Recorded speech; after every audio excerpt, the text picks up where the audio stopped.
Kings start off with an economic bonus. They do their best to defend an onslaught after a no-rush timer expires. Test out your micro and defend against multiple players in variations of this game mode.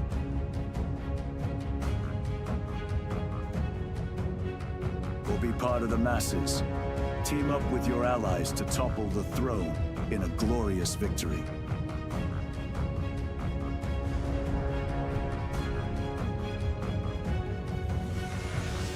AllReasonNoLogic, hosting King of the Hill lobbies, most Sundays. Join our Discord to be part of the action.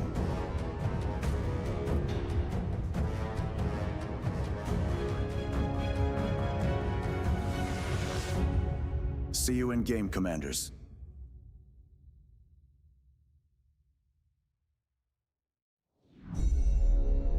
Beyond All Reason fans, welcome to King of the Hill by AllReasonNoLogic. Experience 2 or more teams facing off in epic scale warfare, where the Horde gang up on the Kings of the Hill. Kings start off with an economic bonus. They do their best to defend an onslaught after a no-rush timer expires. Test out your micro and defend against multiple players in variations of this game mode.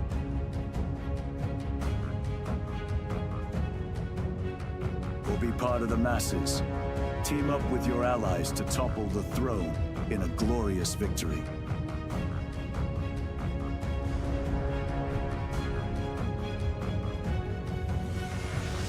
AllReasonNoLogic, hosting King of the Hill lobbies, most Sundays. Join our Discord to be part of the action.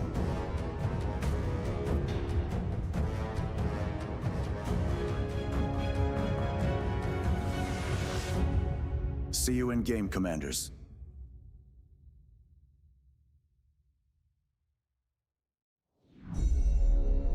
Beyond All Reason fans, welcome to King of the Hill by AllReasonNoLogic. Experience 2 or more teams facing off in epic scale warfare, where the Horde gang up on the Kings of the Hill. Kings start off with an economic bonus. They do their best to defend an onslaught after a no-rush timer expires. Test out your micro and defend against multiple players in variations of this game mode.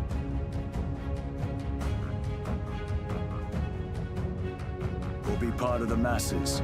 Team up with your allies to topple the throne in a glorious victory.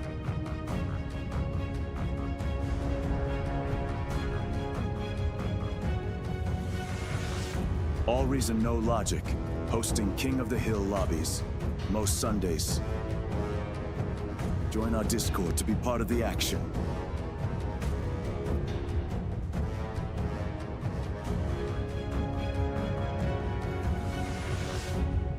See you in game, Commanders.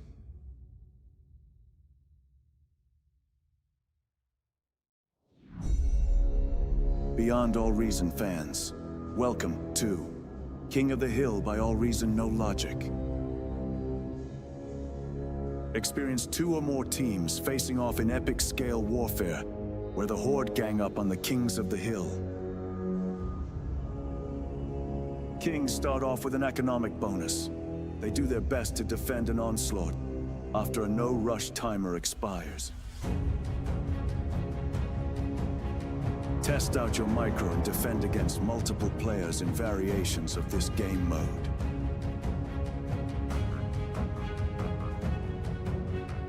Or be part of the masses. Team up with your allies to topple the throne in a glorious victory.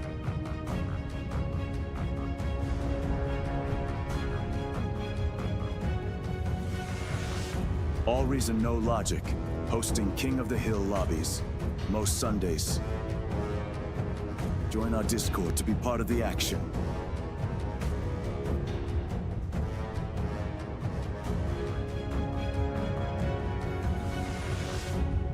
See you in game, Commanders.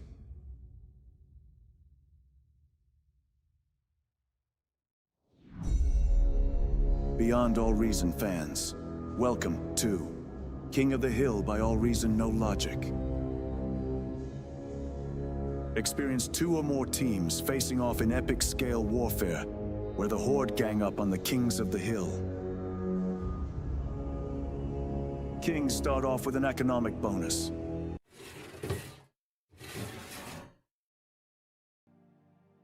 Good evening, everyone. We've been told a nightmare will rock up shortly to open up this lobby.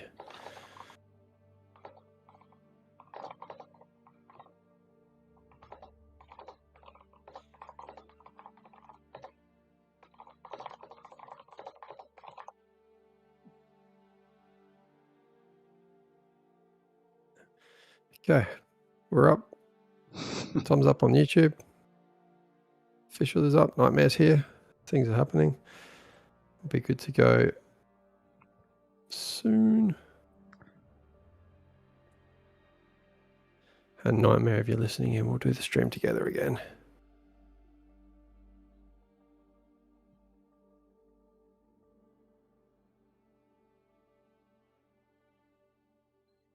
And a lobby crashed. And that happens. Pretty normal. Unfortunately, if there's more than a few people in the queue, it crashes the lobby when the player limit's expanded. Yeah, if they don't do it in chunks, then it basically overflows and overloads the server.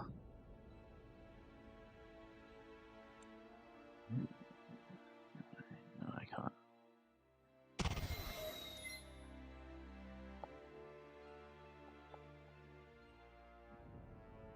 Oh, we got EU6 again. Oh no, EU8 now? That's the one that you said you wanted, yeah? Cool. 8 is a good one, as far as I know. That looks like we've made in. I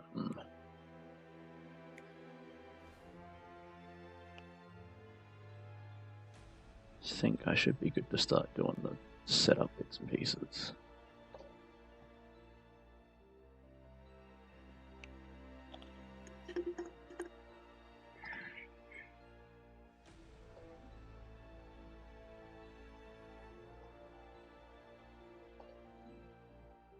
Is it just me, Prey, or are you still on the starting stream?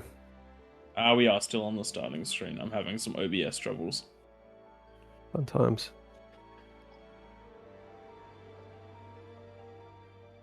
Alright, So I there am we go. currently remaking a scene.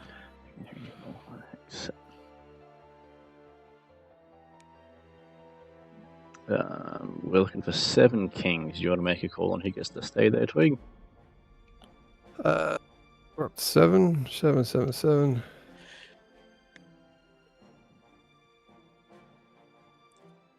Actually, I tell you what, the Kings possibly might be listening. Someone's just moved themselves. What an absolute legend. And that was one of the regulars. Before I even had to ask. Looks like Watch Sort Behind of moved out. Thanks, Watch Behind. Watch Behind's regular on our unranked games lately. Absolutely kicks my butt, except last night. I think I kind of beat him at air. I mean, the rest of the team probably had something to do with it too.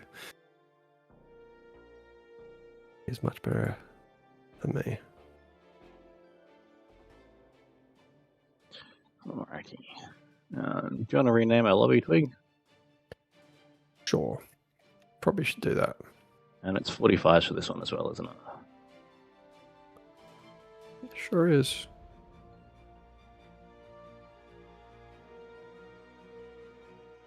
Okay. I'm going to put some music on the AllReasonNoLogic stream just to get myself a little bit more awake.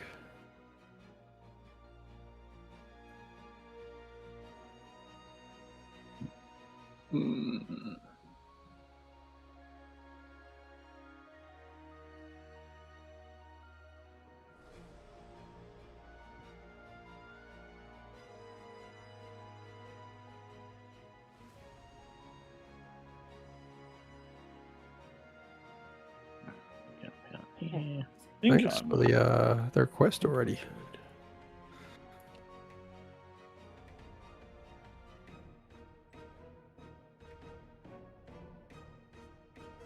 Yes, it looks like it's worked this time. Good day, everyone on the official live stream. Thanks for joining us.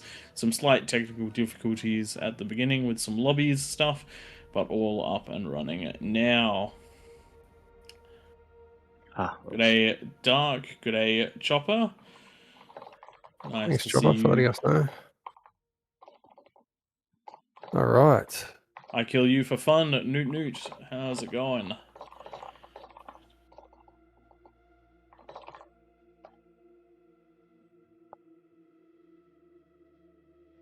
Oh! Stream Elements chat works now. How do you mean, mate? You mean they're both The both live at the same chat time? section works now. Like, yeah, we can see each other's. That's been happening for weeks, No, bro. no. Like, on the official stream, it's showing up in the little live chat box. Very nice. I'll have to check that out. I don't know what I did to fix it, but it seems to be fixed. How excellent. Alrighty. Newt Newt J Frost. Newt Newt. Some was just Hey, wondering if you'd g'day, plugged Sam. your monitor in correctly, Twig. Whether it was going to the motherboard or the graphics card today. Thanks, Sam. Thank you for reminding us. Chopper, you're And right. everyone. It is because you joined. Everybody needs a medic for the stream. Alright, we should be good to go here in a second.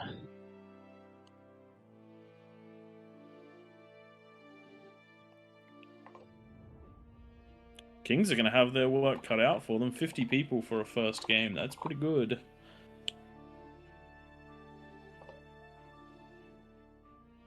We do see some OP players donning that hill.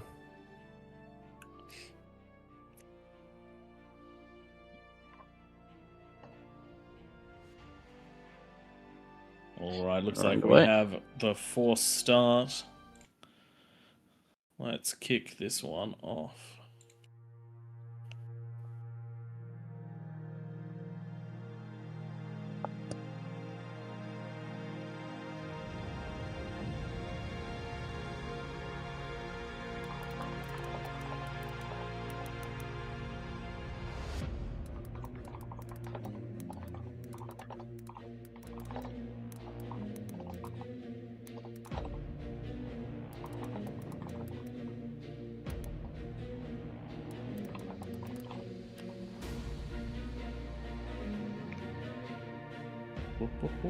Welcome, Commander. There we go. That's the rules for those that never read the Level one startup messages. is working as well. Excellent. Excellent. So this is when we should be going live once everything's sorted, but we do it anyway. Why so would you we? guys can- Why would we do that if people think it's easy?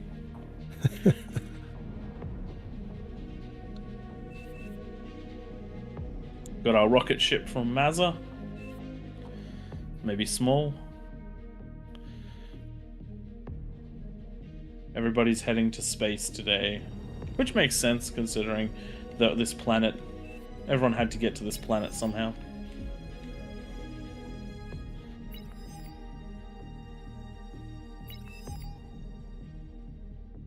Did we turn tremors off on this map? I forgot about that. Yeah, Yes. they were the answer to us turning hovers and T2 rockets off. Yeah, I just completely. I knew that the rockets were off, but I totally forgot that tremors were off as well. I remember way back in the day realizing that arbiters were unstoppable at T2 because you just built Oh, yourself like absolutely. 5 arbiters, walked them to the cliff, annihilated the base. Job done. Absolutely. I remember doing a play with potentially Team Newt. It might have been with Duffy. Couple of spiders on the wall, and then a couple of low ground arbiters, and we just shreked a player at like 10 minutes 30. Yeah. And there was no way to realistically defend against that unless you already had units out on that middle tier. We did consider adding the shields reflect everything, but we just figured that the the need to have a shield at 10 minutes was pretty ridiculous. The builds were already Not to tight mention, enough as they it were. means that catapults can't be used to break sieges. The way that the balance is right now, having the missiles be able to punch through is really nice, because it means that you have to control this middle ground. If you're not controlling this middle ground, then the peasants can missile you. If you're not controlling this middle ground, then the kings can missile the peasants. Well, good luck. Good luck, Dark. I hope you enjoy going on the peasants' side.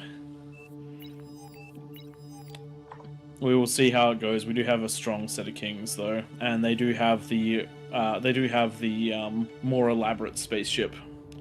Multiple players getting in on that spaceship. A little code pop up at the top saying that the lobby's crashed, but game's still going, but I reckon the lobby's crashed. Yes, the lobby has in fact crashed. So at the end of this one, we'll have to all rejoin. Yes. That's all right. We can still play this one. Don't crash. As in individually.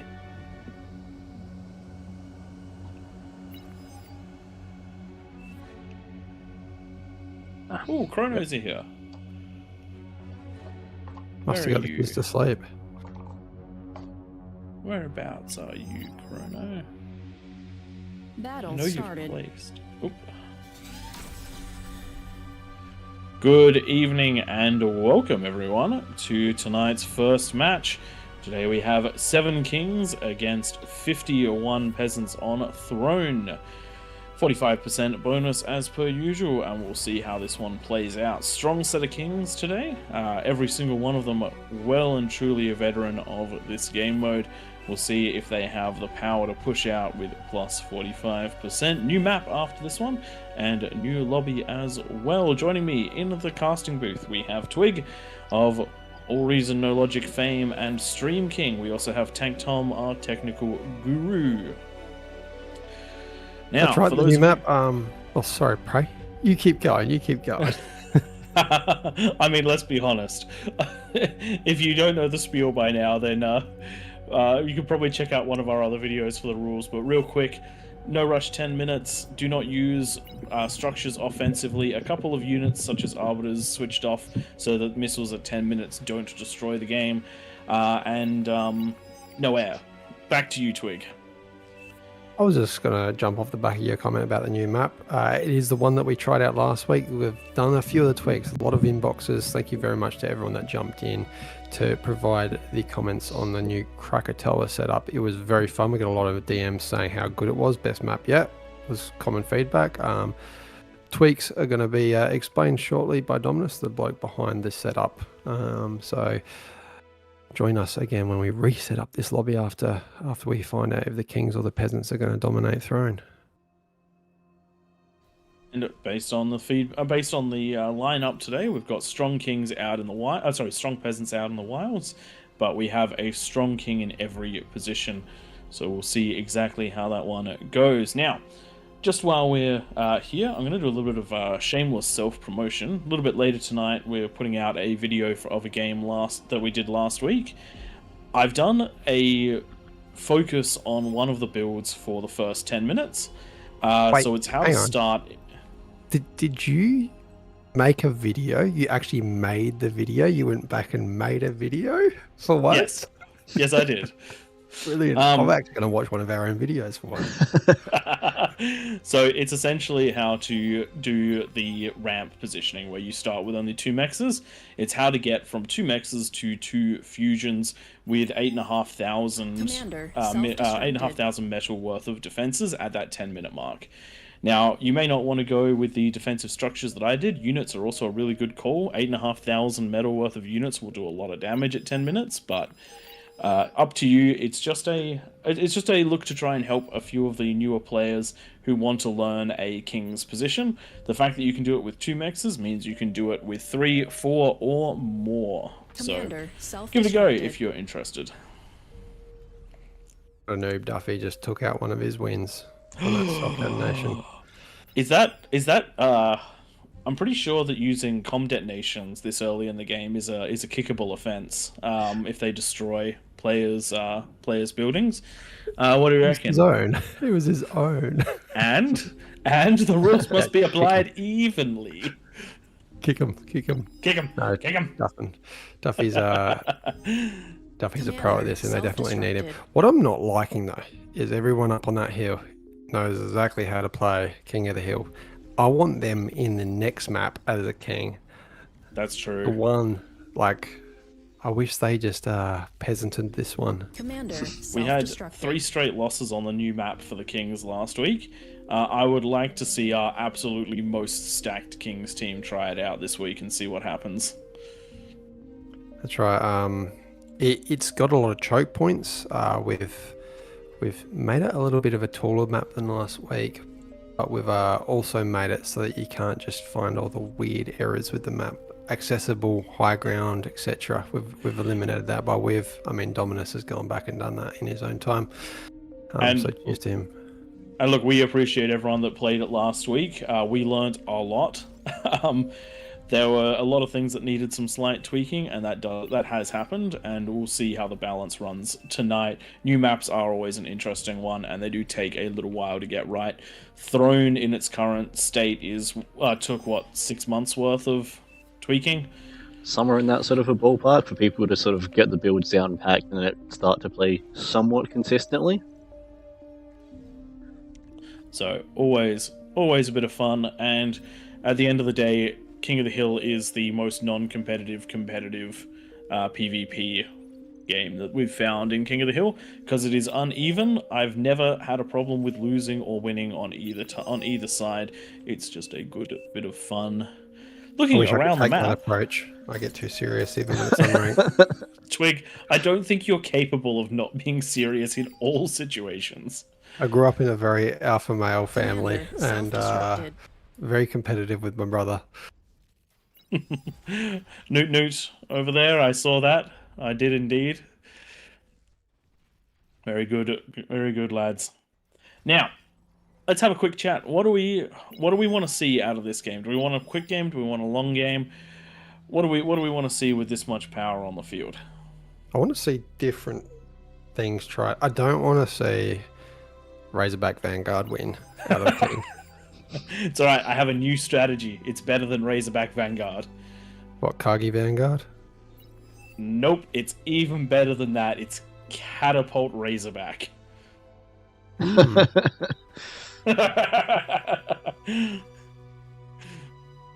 It's kind of good because you can be completely inaccurate and just take out more than you.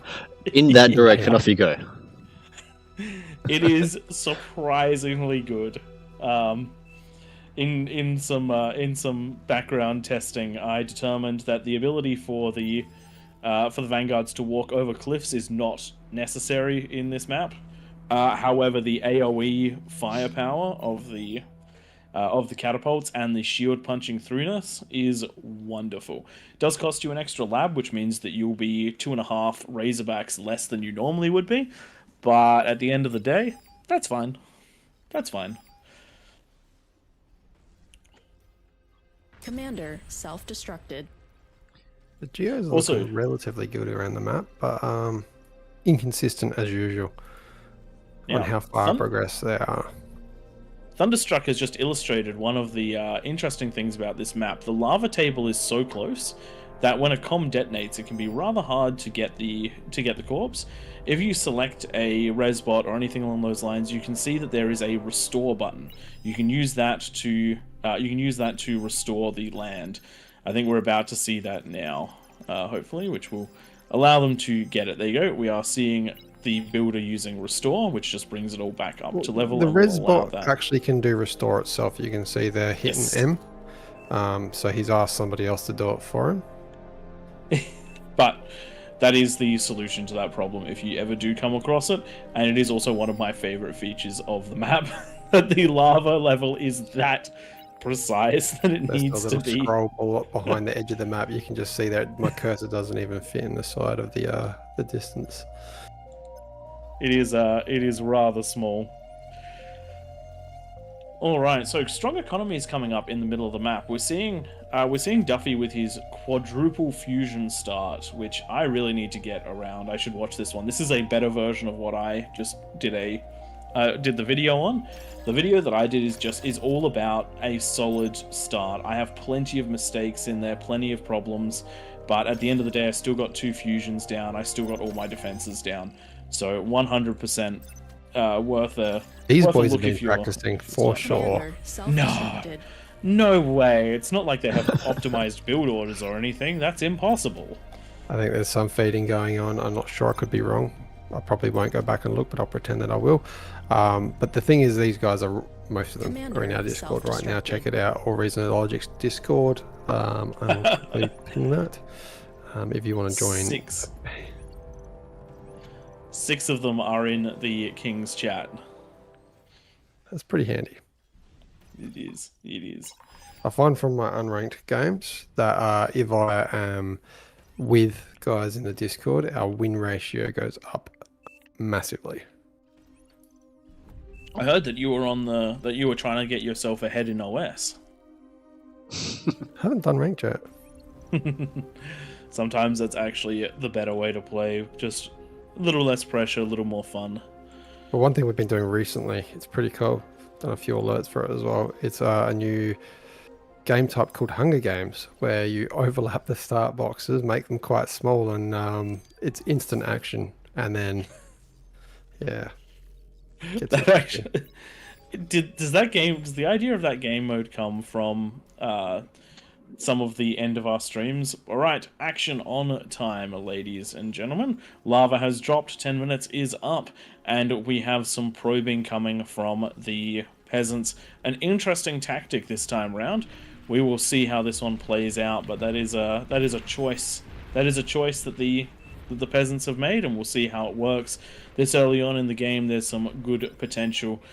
Big question is, will it make it? Will it make it in? Will it clear the path? And yeah, to an extent, it definitely did, but not quite enough, I don't think, with those Sheldons there and with the rattlesnakes a little bit further back. I think that the T1 units are going to struggle to get in. That's a lot of firepower. Really good job by Landraiden, sending his units in to assist. Second one goes off. Those explosive units doing a good amount of damage to clear, but not going to be the game changer this early on. Do like it though. Top of the map, we do see Piece of Bread up here trying to get some spiders over the wall. We are seeing walls on the high ground, which is making a big difference. We're also seeing plenty of rattlesnakes, which are going to help as well. Wolverines though, haven't seen Wolverine tech in a while.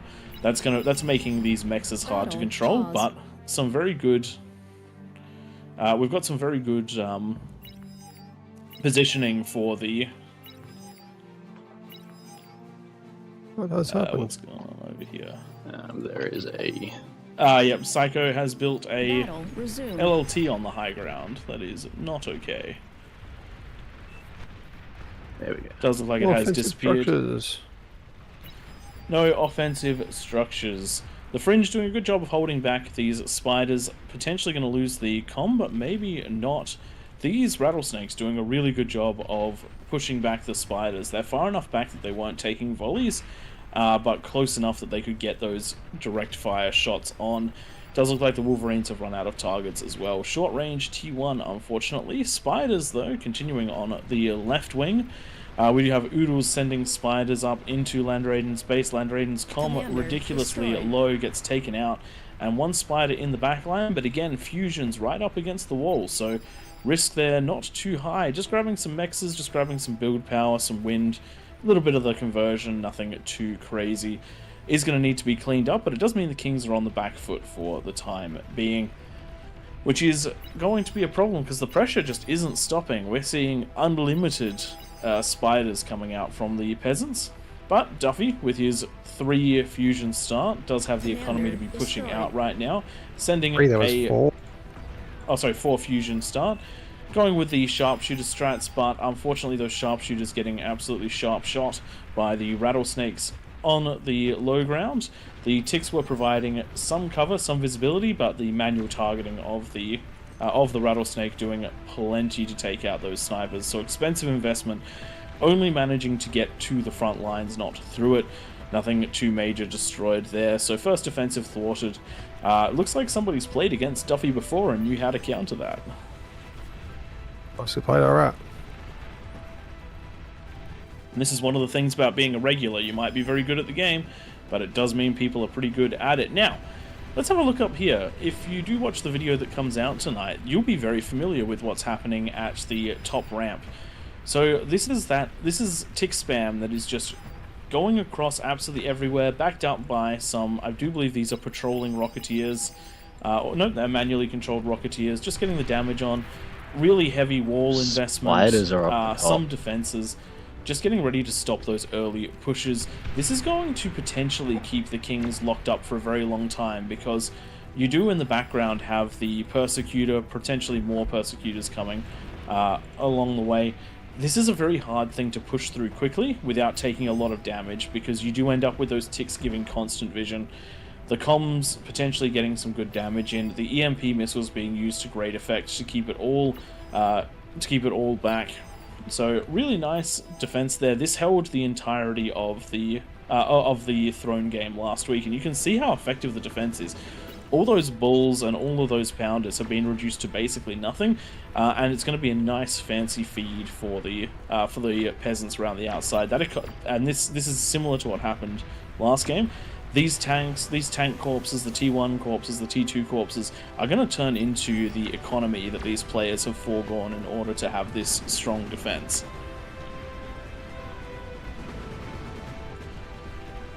Looking around the map, we're sitting at pretty stable at the moment. We do have Duffy trying to break out of his base at the moment with his standard low ground construction strategy, hence the large number of butlers. These allow him to put up the pulsars rather quickly. Early game pulsars are with tick support are very, very strong for holding early game, and as you can see, the front runs are right on the cusp of being too far forward. They're not currently hitting any structures, but if he does creep those forward that much further before clearing, it will turn into a slight loss of metal expenditure.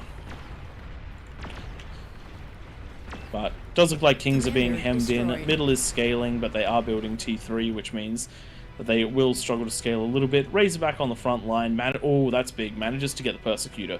That's going to allow for those T1 units to be significantly more effective, and manages to walk out of range of all of those Wardens.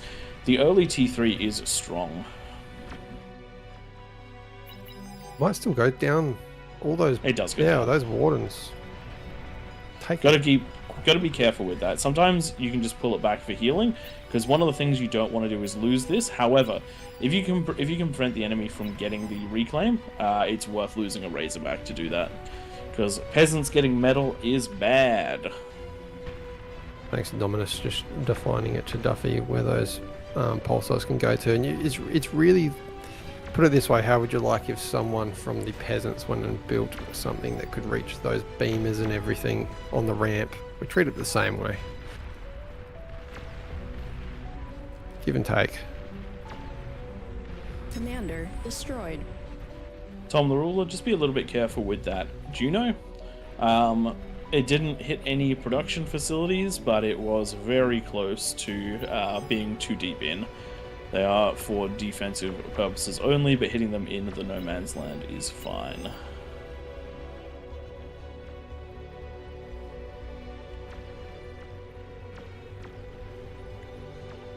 Alright, Vanguards have started to build up in this top left-hand corner.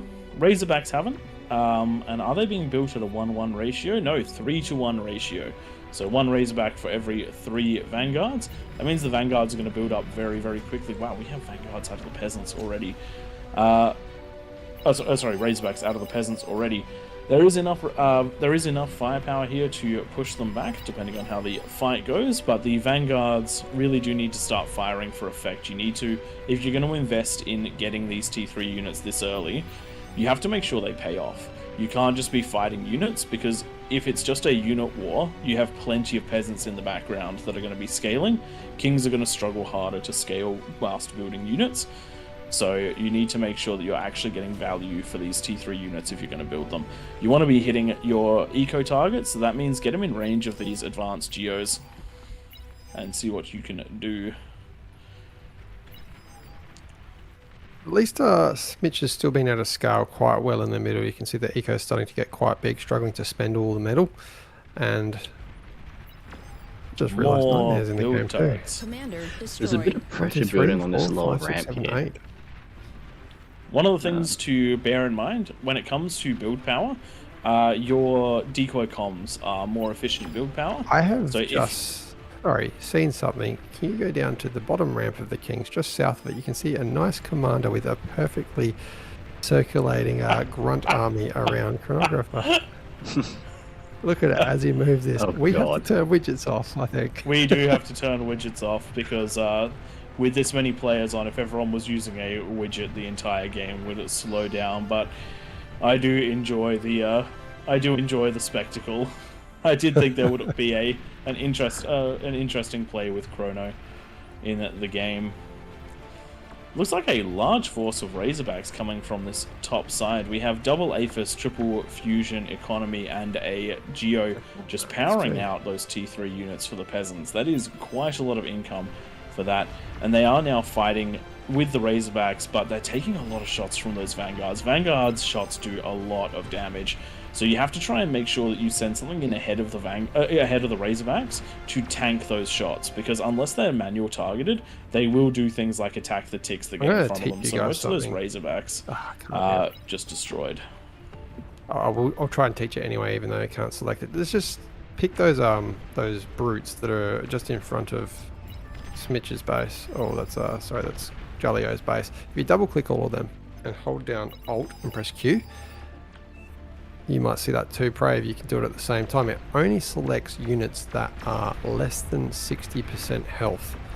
So if you select them all, press Alt Q, that way you can pull back the units that need healing. And I was just going to comment on that with the Razorbacks. Awesome.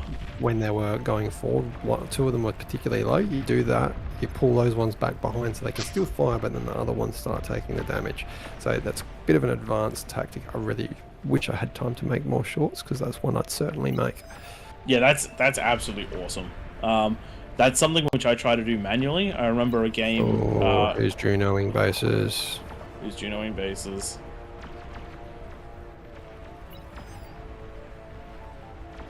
I'm not sure. I did see it land, but I didn't see where it came from. Yeah, it did come from up here somewhere. Okay, it is a piece of bread, but I doubt a piece of bread would do that. I doubt a piece of bread would do that. I have seen Junos fly across. There was one that landed directly in the Fringe's base, up on the top of the hill. So, I saw the one. Those ones are targeted elsewhere. Yeah, we they are. Yeah, we've got EMPs that are targeting. Battle resumed. The Where are they coming Kings. from? I've found the EMPs. I haven't found the Junos. The Junos. Oh, is it EMPs?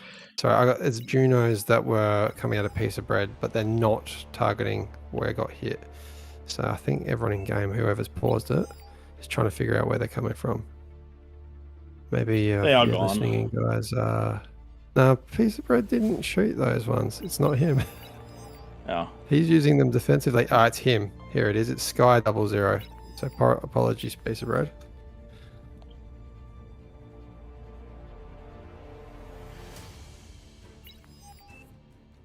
Let's resume the game. Just delete skies, maybe.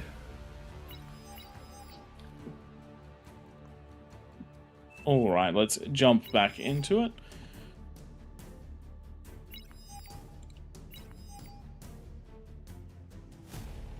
Battle resumed. There we go. Piece of bread, if I knew the command, I'd give you all units back. Sorry, mate. Oh, he got them back. He did get them back. Perfect. Nice. King's in trouble. To be honest, King's in big trouble. Mm-hmm. They have not managed to push out. They've not managed to take any bases down, and it's 21 minutes. Okay, is Sky and they are leaving the game now. So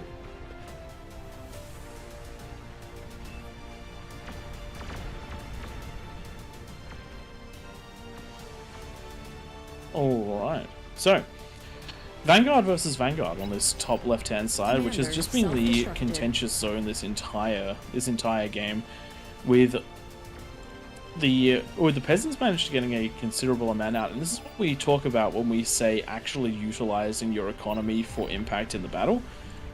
A 2 APHIS 3 fusion has made a huge difference over here with the Vanguards, though the Vanguards didn't quite hit their mark just because of timing and usage.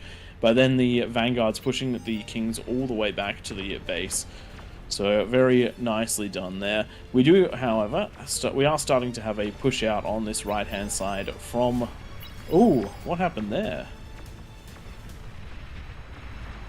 I do believe that Catapult from Rob the Madman managed to target the cliff and fire so deeply into the King's base that they managed to hit all of the conversion right at the back of the hill. That is painful. Oh, that one. You can get scarily far using some of those sort of things, because that would have been just clearing the hill on the way up rather than on the way down as well. And you can see just how far that goes. Man, the Dominus's eco down to just plus 54 metal. 54 is a tasty amount of metal, but for King of the Hill as a king, 23 minutes in, it's not that great. Comparing that to the 500 that Duffy's got right now. Duffy/Nightmare. They are trying to, on the right, with these Titans, get to that advanced geo. It's protected by T2 walls. But the Vanguards are going to get shots, and that's just going to make... It almost got converted into one of the inert ones as well. So that's a big hit. That was huge. So that's the first official breaking of any lane in this game. I suppose you could say the spiders early did a lot of damage. Also, this catapult on the south, but that is the first bastion of the peasants going down on the right hand side. I'm really curious to see what happens in the reactions for this catapult up on the hill. Stop firing though.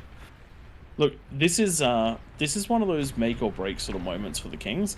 Right now they have an area that they can push out, and the question is going to be, how do the peasants react? Because right here, the force is not that big. It's one Titan and a handful of Vanguards, but it will grow. It will grow very, very quickly. If the peasants build defenses, then this siege will start in earnest and really push its way through. If the peasants build a whole lot of units and try to fight unit with unit, it'll start to make a big difference. Jalio doing amazing EMPs defensively on this catapult that's just over the edge of the hill from the left-hand ladder Redden's base. Every time it shoots, it's revealing where it is, and as a result, these persecutors are able to EMP. Is it going to get? It got EMP'd again. It's done. It's done. Yeah, there we go. Down. So that really there is a saving grace. You can see Latin Redden's base is mostly destroyed on the left. Sorry to cut you off there. I just didn't want to miss that use of defensive structures and the reason why we still keep these things in the game. Because you do need to be able to play rock, paper, scissors with the rock, the paper, and the scissors. Still, Kings very much so on the back foot. Economy close to 200% in favor of the peasants right now. Unfortunately, the scaling just wasn't there early enough, with Dominus's economy just mostly offline at the moment. They just don't have the army power, well, the building power, I guess. But big push is still coming around the bottom, and the players haven't yet united to deal with this just yet. So we do still have the Razorbacks pushing at the front. We do still have those Titans and the Vanguards. They're getting their damage on, but they are being slowed down. And the question is how long will this be able to last before the peasants are able to deal more damage elsewhere? Because one of the things that hasn't happened yet, the dry seas are not online yet. They're not building units, even though plenty of them have decent economies now. We're not seeing much in the way of dry sea unit production. As soon as this kicks on, say for example, if Watch Behind kicks on with his 14 APHIS, it could make a pretty significant difference. Wait, what? Where are we talking? Top of the map. Watch Behind's 14 APHIS dry sea start. My God. So I kind of wish this was Cortex though. Someone give this bloke the Cortex con. What, you want to see demons? I want to see demons, Kargis. I want to see the T3 out of Cortex. We don't see it anywhere near as much as Armada on Throne. But I particularly do love to see the Kargis go and climb over those hills, whilst the catapults are also doing their thing. And here we go. Here is the big push out of Duffy. It is Vanguards backing up the Razorbacks. The Razorbacks have found the enemy Vanguards. They've popped most of the defenses here, and this area now is defended, but not by very much. 2 Titans, a comm.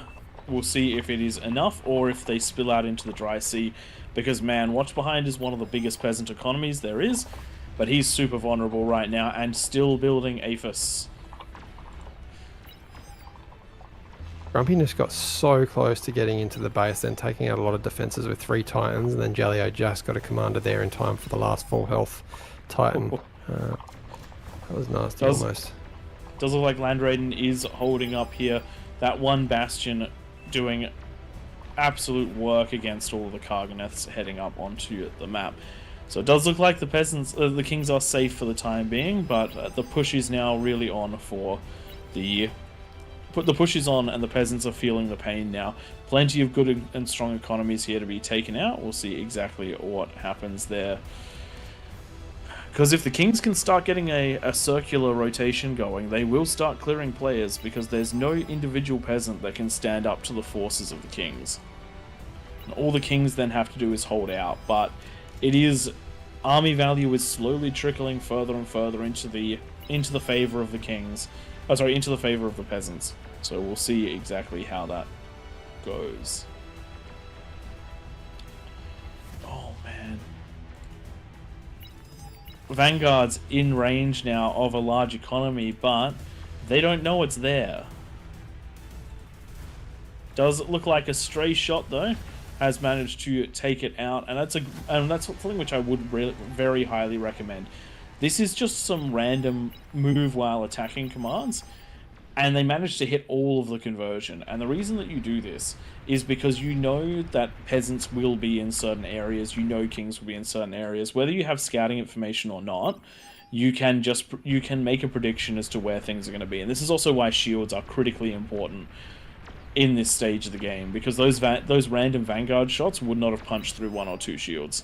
But the Vanguards are mostly on their own now because of some heroic work out of a peasant comm, and they are fighting a Titan now. Titan will potentially lose this one because it is the Vanguards, Titans, and Razorbacks versus it, but it is still going to slow this down, cause a good amount of damage.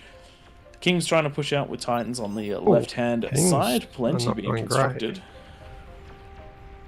That is all the center eco done from a couple Vanguards that have just been. Were there shields? Sorry, it was catapults. It was catapults. Were there shields protecting? No, there's no shields in the middle. But it doesn't matter. It wouldn't have mattered because it was catapults. But back. If it was Vanguards, hung ground there. So Kings now almost 350% behind in the economy. And we did have a best on ground showing out of who was up there on the hill. Everyone knows what they're doing. Every single king is an experienced king. So I was vouching for them to take this victory, especially after winning quite a few of these ones lately, a lot of these guys. Unfortunately, this is why we talk about aggression out of the peasants. We had 2 wings that just got completely overwhelmed by very large amounts of spiders, as well as low ground wolverines. That's something that can be hard to deal with. And now we do have marauders trying to make their way in, but they have gotten themselves stuck, and they are feeling the rain, the rattlesnake rain. And unfortunately, those marauders not making it past the ramp. Do get a comm though, which weakens the defenses just that little bit. Ready for the Titan to come marching through, but plenty of comms still left. And it does look like Duffy's attack on the top right did manage to be destroyed. This time, wave coming out on the bottom side of the map, and one of the big differences between this week and last week, Duffy's attack last week was able to be supported by ticks because of the continuous Junoing on in that no man's land. it's caused the production to swap over entirely to pawns, which means that there's a huge amount of money going into the pawns instead of into the ticks. Now, yes, I would definitely say the Junos are a little bit deep because the base has crept forward, but those Junos were being fired there before the base was being built, so that was the choice of Duffy to build them inside of where the Junos were automatically firing. And I also don't think it would have made a difference because it just could have been pushed out a fraction. The tick production had already stopped by that stage. Peasants in the base. It does not look like the Kings are going to survive this one, as the economies start going down. Go down in droves. That's a big pop. That's very unfortunate, Kings. Just a lot of pressure early on in the right places, and unfortunately the Kings never managed to bounce back. Unless the Kings get a good offensive reasonably early, that sort of 15-minute mark, then the Peasants do have the ability to scale like crazy just because of that dry sea space. And now that they are online, very nice big attack. And it does look like we're getting a Nightmare Nuke to finish off Duffy's base in all of its 1 frame per second glory. And that is GG victory for the Peasants. That is a couple of games that we would have expected to be a little bit more Kings favored, going the way of the Peasants. So it might be time for the Kings to get just that little bit more bonus. We shall see. Let's have a quick look at those graphs before we get that next one ready. As you can see, Duffy coming online and doing ludicrous damage over here. We do have a good showing out of all of the Kings, but some Peasants with high damage. Third top damage out of one of the Peasants. Fantastically done. I also want to say that the Scuttles from the beginning of the game, they also put a lot of pressure on the King's base. That is something that you will almost never have to deal with, that being an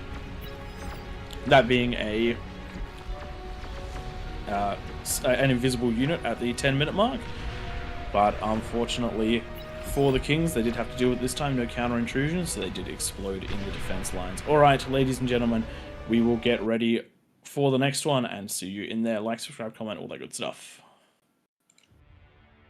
Okay, well, do we get Dominus in here? We might do that. I think we will. Give me 1 sec to drag Dominus up, and he's going to set up the next map. Dominus. Oh. Are you boss, by chance? Where are you? Where are you? Spectator. We're going to boss you now. So you can set up the next map. Okay. Looks like someone's already dropped stuff in there, but... Yeah, I grabbed the stuff out of the channel. That's the previous one, isn't it? That's the high ground one. Oh, it's a new one. Okay, you've put it in there. Good stuff. Once the game starts, we'll get you to explain it all to the team, and then Pran that can take it away. Now, while we wait for this one to set up, there's been a bit of chat back and forth with the units deleted in the last game. Now, Pran, Tom, did either of you delete EMPs from Orat's base on the right? Yeah, they were EMPing Duffy's base. Were they EMPing in the base or the pulsars outside? They were EMPing the pulsars. They were EMPing the they're allowed to, though, remember? The EMP, okay. And they were EMPing the was that the stuff on even No Man's Land? Even if they were only EMPing the pulsars, it's still using them offensively. 1 sec, but is it the pulsars that were on the front that had been built over in the middle ground? It doesn't matter. You can't use them to EMP structures. Okay. Rule set there. Yeah, he was also building part of his eco down the front there, so he had fusions and labs and stuff there too, which were being EMP'd. I feel like No Man's Land is fair game to hit with defenses. The rule of thumb is that EMPs, Junos are for units only. They're not for shooting defenses. That's how it's always been. I suppose the reason for that, the easy way to explain that is just so that you have the opportunity to go and build a base outside of your base and have some sort of chance of holding it. And look, if you want to EMP something, I guess use the Thor. Okay, we have got 10 kings right now.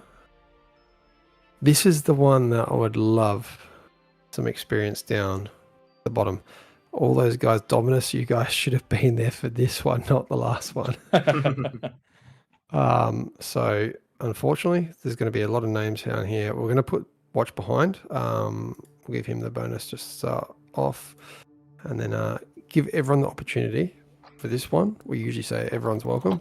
If you've been a king before, if you know what you're doing, if you do quite well as a king or you're quite a skilled player, please jump down there because we are going to prioritize higher skill just for this test. Test, but not a test.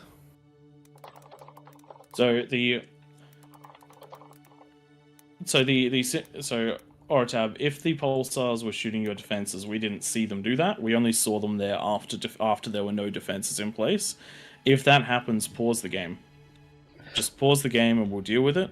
We can't deal with things we don't know that they're happening. I saw the EMPs EMPing Duffy's base, so I removed the EMPs.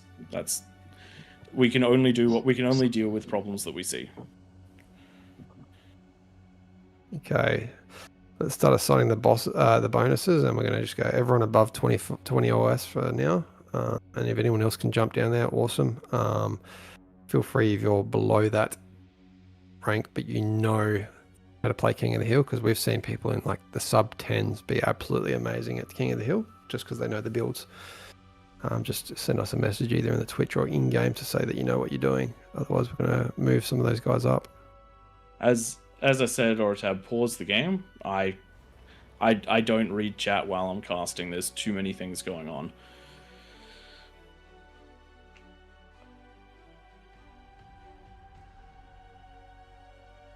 Because rule breaks are the reason that we leave pauses available.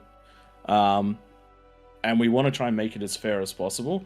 And so when you take ground and hold it, building defenses is it's perfectly okay to take ground and build defenses there, as long as those defenses don't then push into the enemy bases. You can make it can be reasonably close, but unless somebody points out to us when the enemy defenses are in range of your buildings, we can't act on it unless we actually see it ourselves. Which with the action that was going on in the top left-hand corner, that was where we spend a lot of our attention that cast. It's 9 for this map, isn't it? Yes.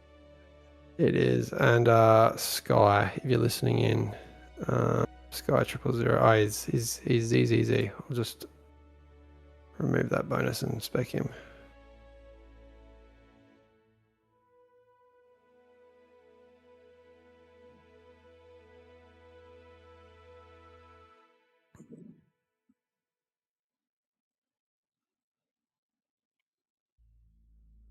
Thanks for the song request. If you do give song requests, it'd be great to have the whole name.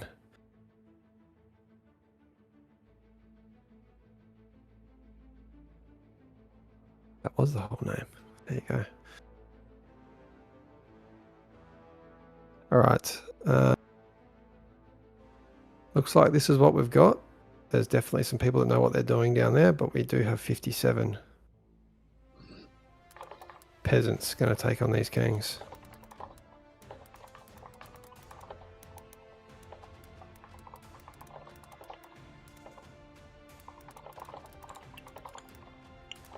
Who's got the copy and paste for the throne rules? For the Krakatoa rules? No, for throne. Can someone send me the throne rules? They're just all... I can do that while Tom sets up the game. I'll just give you the whole lot for every... Cheers. It'll be in TPT. Nice. I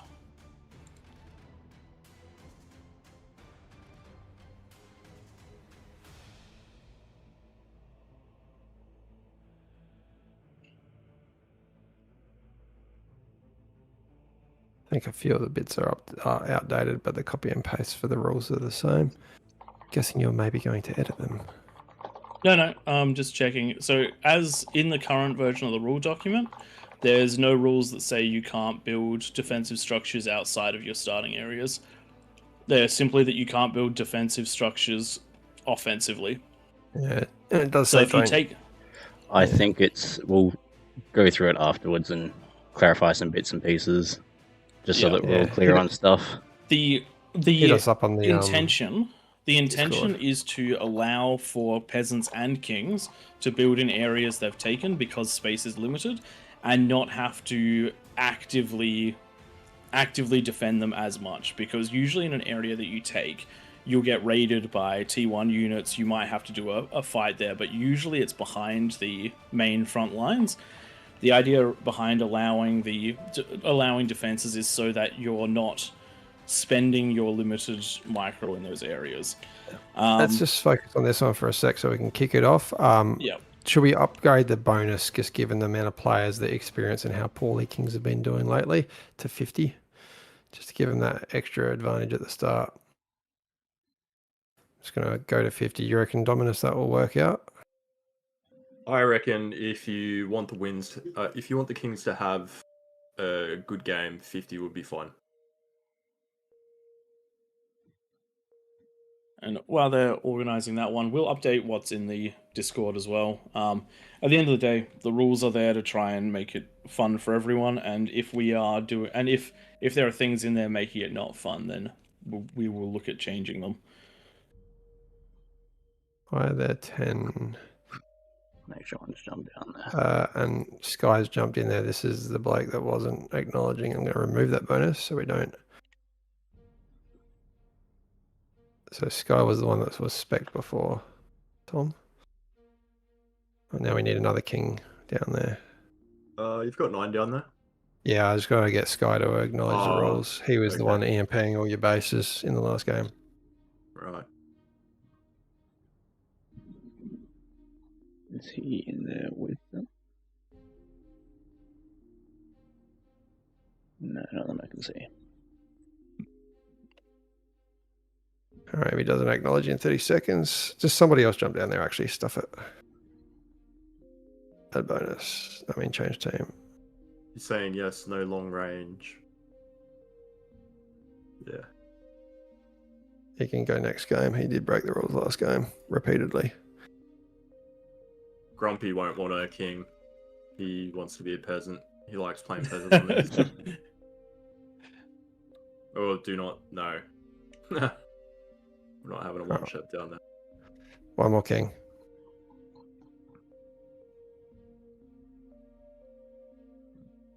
Got it. Sorry, this one's taking a bit to Us. kick off. Smitch. No, someone's gone down there. That was me. Mazza. Maz has gone down there. Nice. Yep, Nice, that's good. perfect.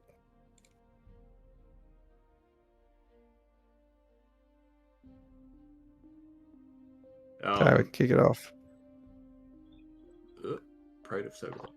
I just needed to jump in the lobby to boss myself. I'm gonna Okay. say they can take all. Or are you guys gonna let them know that they can take all the bottom now? This game. Yeah, I think we have to be clear on that from the get-go. beginning so that everyone knows what's going on. IDs are good, so we're just waiting on people to ready up.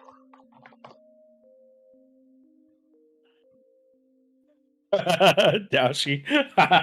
yes, I am. That, to be fair though, I do rather want to play on this map. I after watching last week, I was wondering what builds were possible. And I managed to go triple fusion whilst abandoning the low ground with this one in a bit of a practice, which we don't do practice, I swear.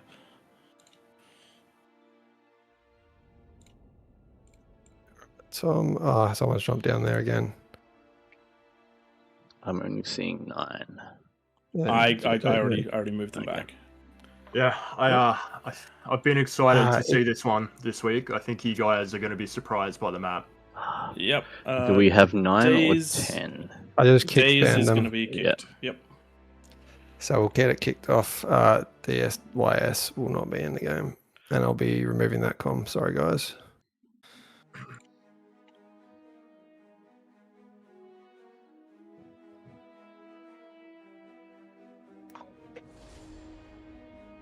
Kick ban's only for 15 minutes, isn't it? That's Yeah, right. so they'll be able to we'll rerun join to the the next next game. No hate for something like that. We're just not going to go and cause 100 people to go and wait another 3 or 4 minutes for us to kick it off again. Yep.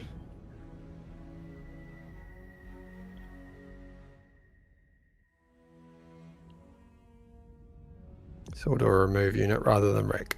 I'll do that. No worries.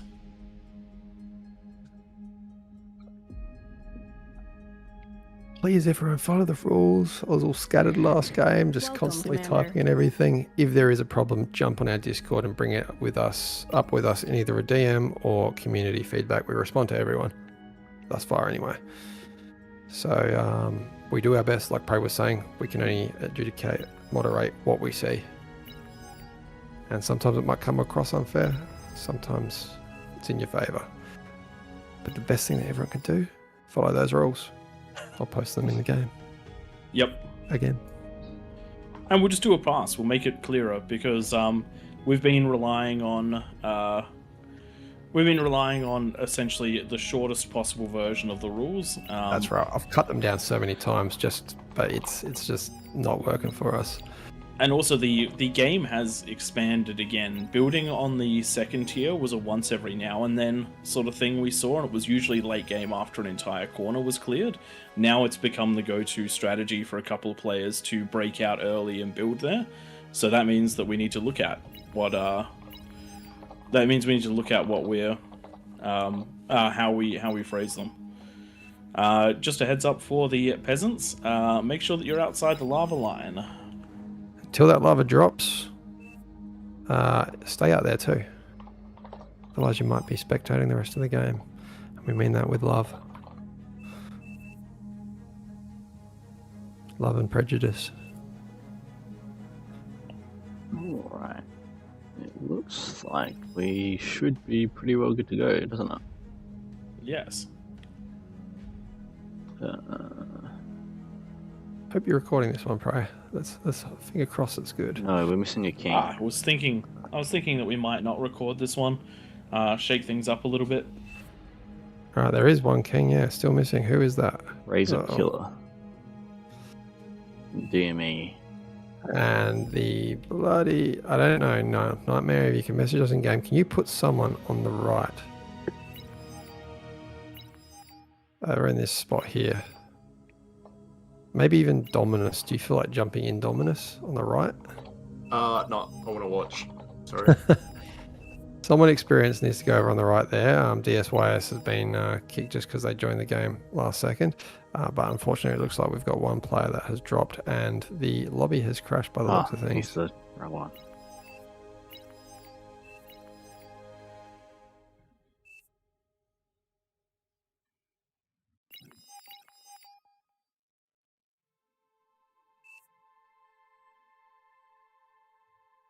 He's chatting. DS. Odd. Probably because he Doesn't got have a- kicked during the load. Yeah. He jumped in at the last second, so if we can move his comm over... Oh, he's not going to have the He doesn't have the there. bonus. Yep. And it looks like with the lobby crashing, if DME Rise isn't able to rejoin... Yeah, he won't be able to if the lobby's gone. Do we just We may need to It'll have to be a whole lobby restart. whole lobby re. Yep. It'll be right. It says a bonus and isn't placed. Yes, that's the one that's meant to be there. Unless Nightmare can OP something.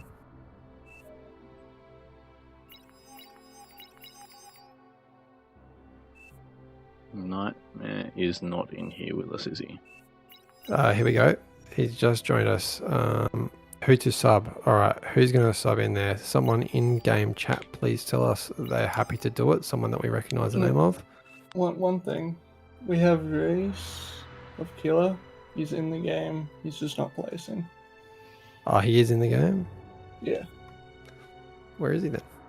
Just not there. You I think he's can see AFK. him, he's AFK, yeah. Yeah. I think we just put somebody else He there. wanted mid, he didn't get mid, so Oh, so he's choosing I not think to. he's just trolling, yeah. Yeah, okay. We'll just have to remove them from the game. That's fine. Somebody else nominate yourselves. Otherwise, Tank Tom, do you want to go in there? Yeah, I was gonna say I can jump in there if you. All right, me to. Nightmare. Let's That throw can be dragged in Tank Tom from- over on the right. Spec. But will he get the bonus? That's the thing. Sorry, I just saw the name in Discord chat.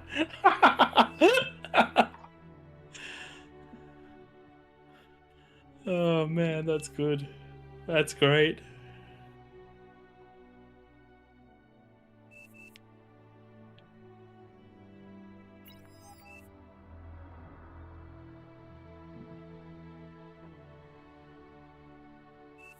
Okay, yeah, you can't even go back to the lobby at all. Nah, the lobby's gone. Lobby is gone. Sorry, everyone. Apologies. This doesn't usually happen. We have someone doing this.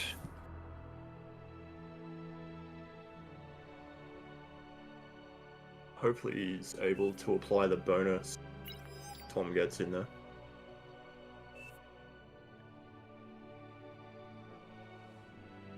Stuff's definitely happening. I just can't place yet.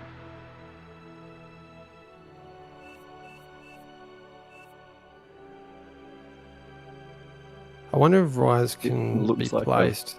Got a bonus. I just need to be able to place. All right, sweet. No worries. Let us know what we need to do.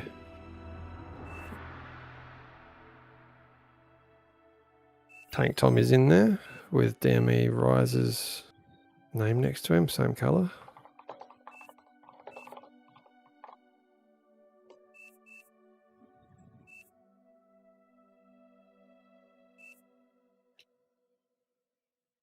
This is quite chaotic. Hmm.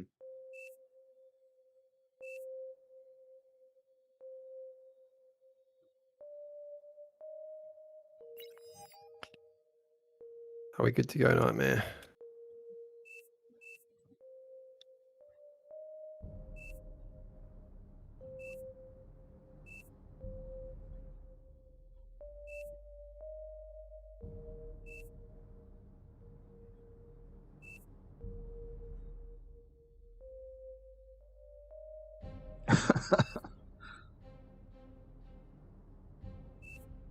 Can I? What is my ID? Oh, I can't check that, can I? And Tom's com be moved once he's once we start? Yeah. Yeah, as long as I can be dumped over by those mexes or get a comm near them, then We won't ban Rise yet because we just want to make sure we can place, and then afterwards, I would love people to stop scribbling on the map. Going forward, we'll find out if this was a.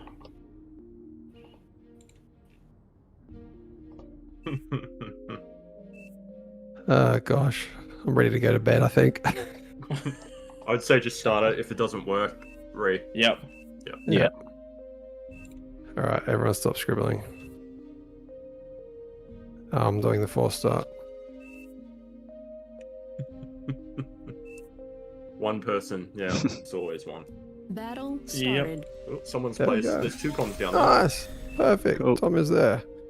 All right, ladies and gentlemen, welcome to a chaotic start. We do have a interesting turn of events with lobbies crashing, players dropping out, and having some difficulty placing. So we've ended up with Double Tank Tom, a DME Rise in the Friendly right-hand commander side, self-destructed.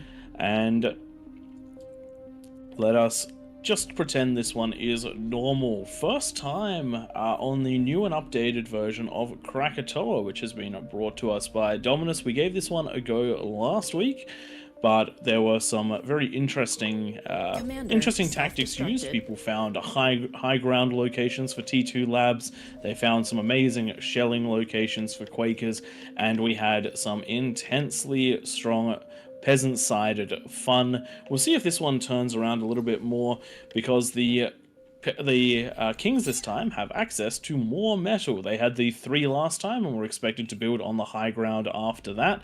But now the way this one is shaping out, they're going to have access to the mexes on the low ground. Is that correct, Twig? Low power. That is correct. Also, And- they can build Cerberuses on the Geos, but the Cerberuses have been, assuming that Dominus has put the code in, Cerberuses have been limited to, I think, 1,200 range instead of the 1,450 or whatever their usual range is. Do we and know that is how gonna- to give That's bonuses? incorrect because I did not put it in. Oh, you did not put it in? Yes. So Cerberuses might be Alright. slightly problematic, but we'll play fix that one by up for ear. the next week. Yep. Oh, well, as So soon one as of the someone's things- T2, we'll check it out, and we'll let you know. The ramps look very different compared to last week. I like it. Yeah. Tell us about the map, Commander Dominus. destroyed. So last week we had a lot of issues with lava, bots and cons walking over mountains, and the height disadvantage for the actual kings when the peasants were coming in, and they were using a lot of artillery to shell down Enemy on the commander king's base destroyed. because a lot of them were building on the low ground. This week I've changed it so you'll see the kings are on a really high mountain and the peasants have to come up in through the valley up to the mountain. So Friendly it's a player true king of the hill this disconnected. week. The whole team is The wasting mountains around the energy. outside where the peasants are, they can no longer walk their comms over them. And just to because- explain that, let's look at the hill on the left at about, what would that be, 10 o'clock prey? Just selecting any commander and hitting the shortcut to change the colours. You can see there now that the cliffs are all pink, and I really hope that's not one little spot that can get up there on the left. They That's can probably the they only can one. literally stand there, but there's such a small ledge they can't get over it. They Okay, can they build can't get up over there, it. but they cannot walk their comm over it. I've tested every mountain. All right, there you go. Nice. So no more access, and that's probably the one you can get the furthest up, and we might just play with that one again in the future. So that's definitely can't be abused, because what we saw last week was, I think, tremors being built up there, and they can reach these bastions out on the side here. Speaking about these areas, just so everyone can see, the top of this hill is flat, even though there's texture and it kind of looks like it doesn't from above. In the middle, if I was a peasant, I'd be sending a constructor up there Enemy almost. commander Sorry, if I was a destroyed. king, I'd be sending a constructor up there almost immediately and just making a base next to one of Duffy's base, or Your next to team Duffy's reached base type up on the 2. hill on one of those spits. So maybe that'll be the thing. Everyone move to the clockwise little peninsula you got up Enemy there, units or spotted. counterclockwise, whatever feels natural. What is And, going on? Have a backup eco. Ooh, why is All right. Emre taking over Tom? So No idea. what is happening? Can we get is- Tom back there? Emre on the You might want Emre's on the pause. peasant Figure that out. team. Yeah. That's right. I didn't have a bonus, and I suspected it was trying to fix that, but Yeah, broke stuff. potentially. We do As appreciate you can Nightmare is see, doing his best enemy probably to unit make things captured. work for the bonus, because without the bonus, Tom has a massive disadvantage. Yeah, if you can just put my fusion up here, that'd be great. And look, if Tom is a bit behind, maybe we do drop a unit in there, like a mammoth or something at the 10-minute mark. Let's keep Yeah, we things might back need- off tank. We might need Tom to. is back there, and if Rise has still got everything. That is not what we want. Oh dear. Look, it's we've run into a couple of problems with this lobby, everyone. Apologies for that. I like the 99 bottles going through chat.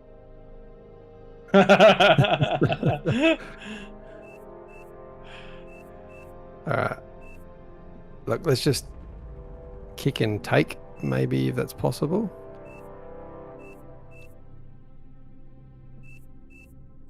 I would say that's probably the easiest thing.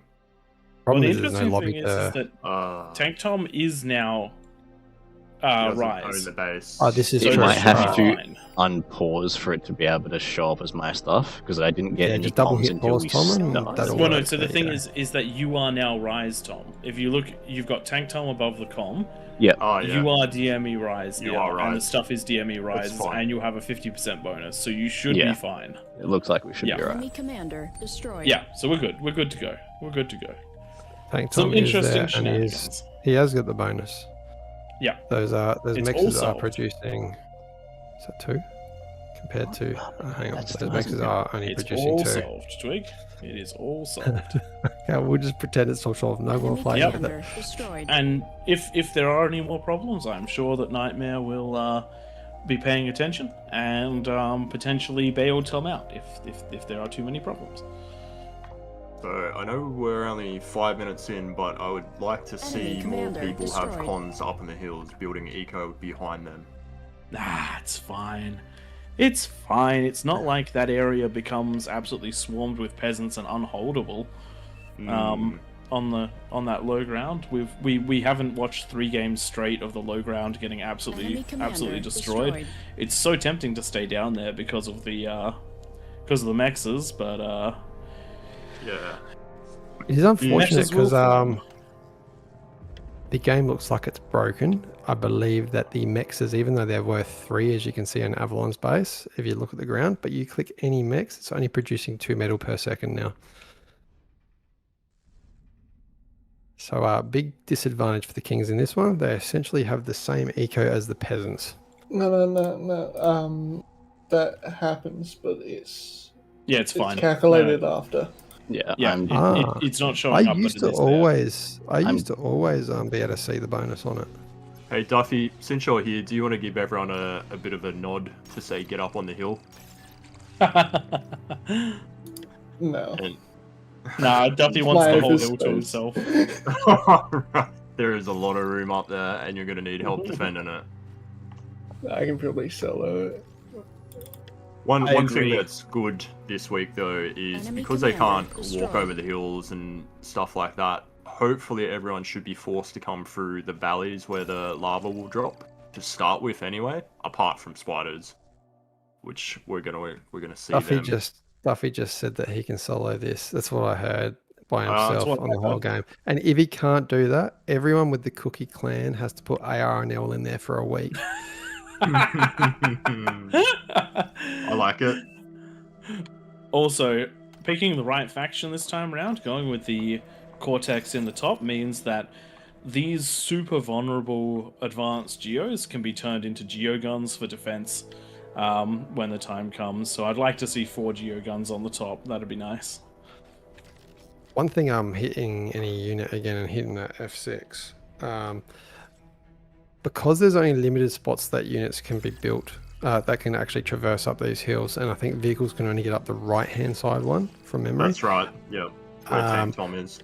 There is the options, of course, to put a lot of what are they called? Mines. Mines really work well on this, and building walls to direct Enemy commander units destroyed. up specific paths. That is something Walls can be are the best done thing. really defensively. So this one here is like a real true king of the hill, where you have to fight continuously up that hill, and there's going to be layers because there's choke points. You might break into, say, douchey bags base on the left through that lava. If you want to go north, that's a really skinny gap. South, really skinny gap, Oh. and then same up to the middle. They Speaking can be of defended. Speaking of that skinny gap, Beyond All Reason team, can we get like gates? That'd be cool. Can we like build walls and turn them into like gated walls? Like only T1 can pass, only T2 can pass, T3 just busts through them. Age of Empires. Eat your heart out. I'd watch behind with a advanced geo on his front line. I don't know about that. I like it. Interesting. I He's like building it a something lot. else in there. It's being turned into a prude now that he's got his 2 fusions up. Okay, I see. Boo! You have a full minute 30 before it needs to be a prude. Think of all of that extra energy you could have had. Yeah. Interesting. Just ripping in-game, weak, live life on the edge. Okay, lots of turrets going down for watch behind. That's what you want to be doing with a minute left, and that is perfect timing for defenses. You don't want to be putting all your eco into defenses too early. Has anyone built a Cerberus? Surely. Almost. No, but I don't know if Avalon didn't get the message this week, but he didn't take his Geo or his other 3 mexes. No, he didn't. Also, just a heads up, Avalon, that pulsar is quite literally as far forward as you could possibly have built a pulsar without it being illegal. It does look like the Geogun is causing some problems. Small. This is what I was talking about. Absolutely need to add that to the thing for the next game. I don't know if you can, in the background, Dominus, change the copy paste for that one. Yeah, we might need and to grab it from Serb's the off for this The game. whole team is wasting energy. Yep. Do bear with us for this one. This is teething issues for a new map. We do our best to try to Lava level dropping. get this all up and running, but Enemy units there detected. is a lot of background work that has gone into getting this map even available, all of which was done by Dominus, I might add. Ooh, Avalon still got ticks coming over. He's missed a spot. Small, no. what's the call here? Units Small under server. attack. We did say Cerberus is Metal off. extractor lost. Oh, Unit lost. I don't think it's going to hit his back eco. Enemy commander It's only going to destroyed. hit just that front line. Base under So, attack. I am screwed. I mean, we have a lot of them firing at the moment, so... Separate that build power and focus on those pounders, Mr. Tom. And then you won't be so screwed. You're Yeah, fine. well, I have a Cerberus, but I can't see anything, so I'm going to call that close enough. Yeah, and put that on fire. It's Not the fire, only will, thing I on got fire. at the moment, so it is going to... I think Tom's is fine. It's not going to hit eco. I'm going to go find this code while you guys keep at it. Look in the last week's file. I think he might have put it there. Alright. Anyway, chaos seems to have been somewhat averted. We've got a very passive 10 minutes, which is very different to what we saw last week. However, Avalon is having to deal with some high ground arbiters. These guys have managed to find a walk on top of the hill, and they are in a nasty position to be firing down on to the base. And this is why we recommend vacating the low ground as soon as possible, because there are some good high ground spots to make your way up to. Yeah, you definitely don't want to have all your eco down there. It's just at the start of the match, and then you want to move back up onto that hill as a king. The high ground is the place to be, and with Units under attack. lines of fire that assist each other, it will certainly help. There is a... I certainly feel the desire Enemy to commander hold destroyed. the low ground, because that's where your mexes are, but consider your mexes as a means to an end. Because otherwise you could end up in a position like this with some arbiters on at the high Unit ground, protected lost. by radar jammers with a radar of their own, which is going to do a lot of damage. It definitely seems like a slower game this week, which I'm hoping Your is team because of reached the tech height, free.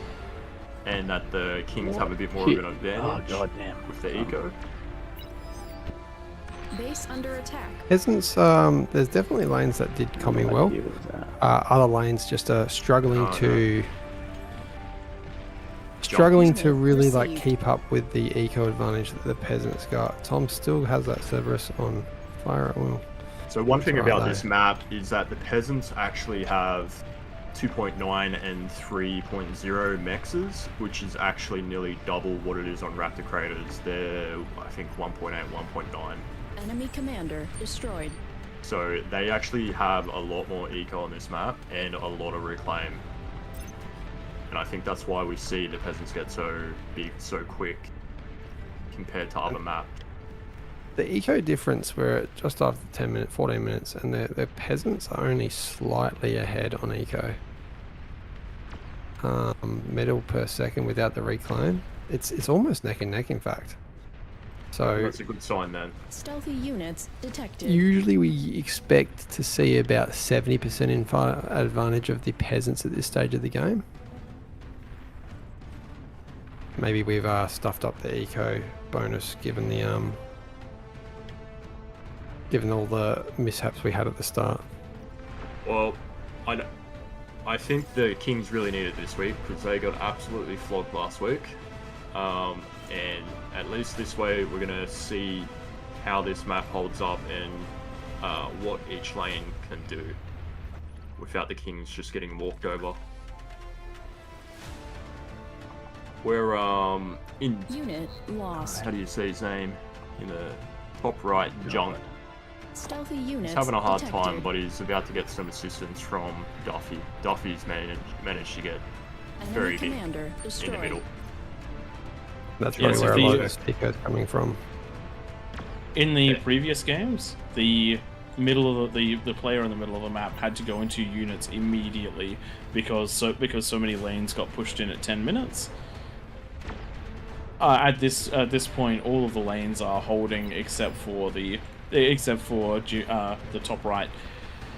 But that's now been covered by T3, and it happened 15 minutes into the game instead of at 10 minutes, which allowed for that additional scaling. Those 6 APHIS mean that you can build T3 and APHIS at the same time without even running out of metal. You can see just how much build power is down on the map at the moment, and it is not enough to cover the expenditure. The production from the middle of the map, so that is overflowing to all the other players. Avalon has managed to turn the tides, and he's now out pushing against the peasants that were pushing on him. Down So on the those bottom arbiters were a lagging difficult thing to behind. deal with, but it does look like they were taken out. And we're going to be learning about like distances that things can shoot. One thing I'm already seeing up in who's this 4-inch ticks base. He's got a couple persecutors quite far forward, and they can shoot well into. I'm actually going to delete one of those. That's definitely too close. Generally, you should not be shooting over the distance of the grey ramp, the dirt. Green would be bases, so we're going to have to modify the rules with this one and just spell that out. We might just have to say the arbiter, where the geo is. That's pretty much your line of static. And then we reduce the range on where a Cerberus can shoot, and that might actually clear things up. Maybe. Or at least all artillery units Whole need to be team back with a is surge wasting dog. energy. Enemy commander Delete the destroyed. ones that are definitely getting too close. Because, what I will say, who's this? Look at Daoshi Bag. He's building a Persecutor up on the high ground.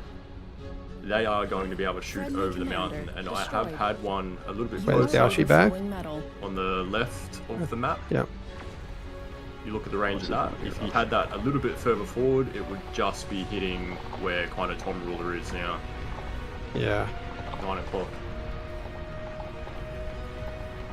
I have tested if you get Tech 3 unit detected. catapults up on any of the edges of the King's high ground, they cannot hit eco. However, Vanguards are Vanguards and they do Vanguard things. They have a huge amount of Enemy range up commander on those destroyed. hills. That's exactly what we're So seeing in the well. south there, out of the fringe, trying to take out that Cerberus. They do have a definite attack command sent over there, but with the build power, by the time these reload, it's almost fully really healing. So you're going to need quite a few Vanguards to get up there to really do the damage. One shot there taking off about 15%. And they can hit deep into the wings of the Kings on the high ground, but if the Kings build their fusions back where small is, they're not going to get hit by artillery from the peasant side. It's only once they actually breach that middle ground and Units start under climbing up attack. is where they're going to be able to hit that back eco. Which Watch is behind is just huge on the north. This is going to be tough. So I think we might have to Well- evaluate the bonus.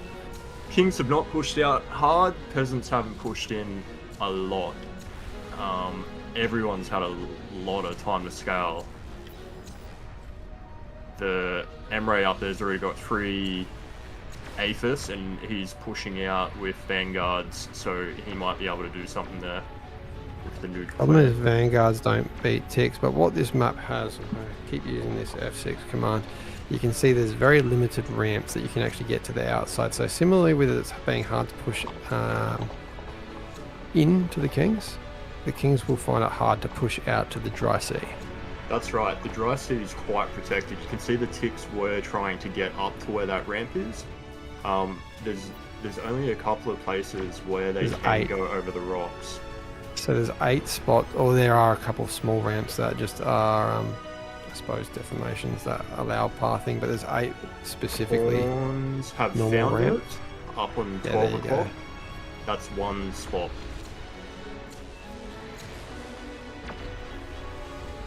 And this is the other thing that I like what I've done with the map this week is you attack down, and then now the Kings are actually attacking up to a high ground.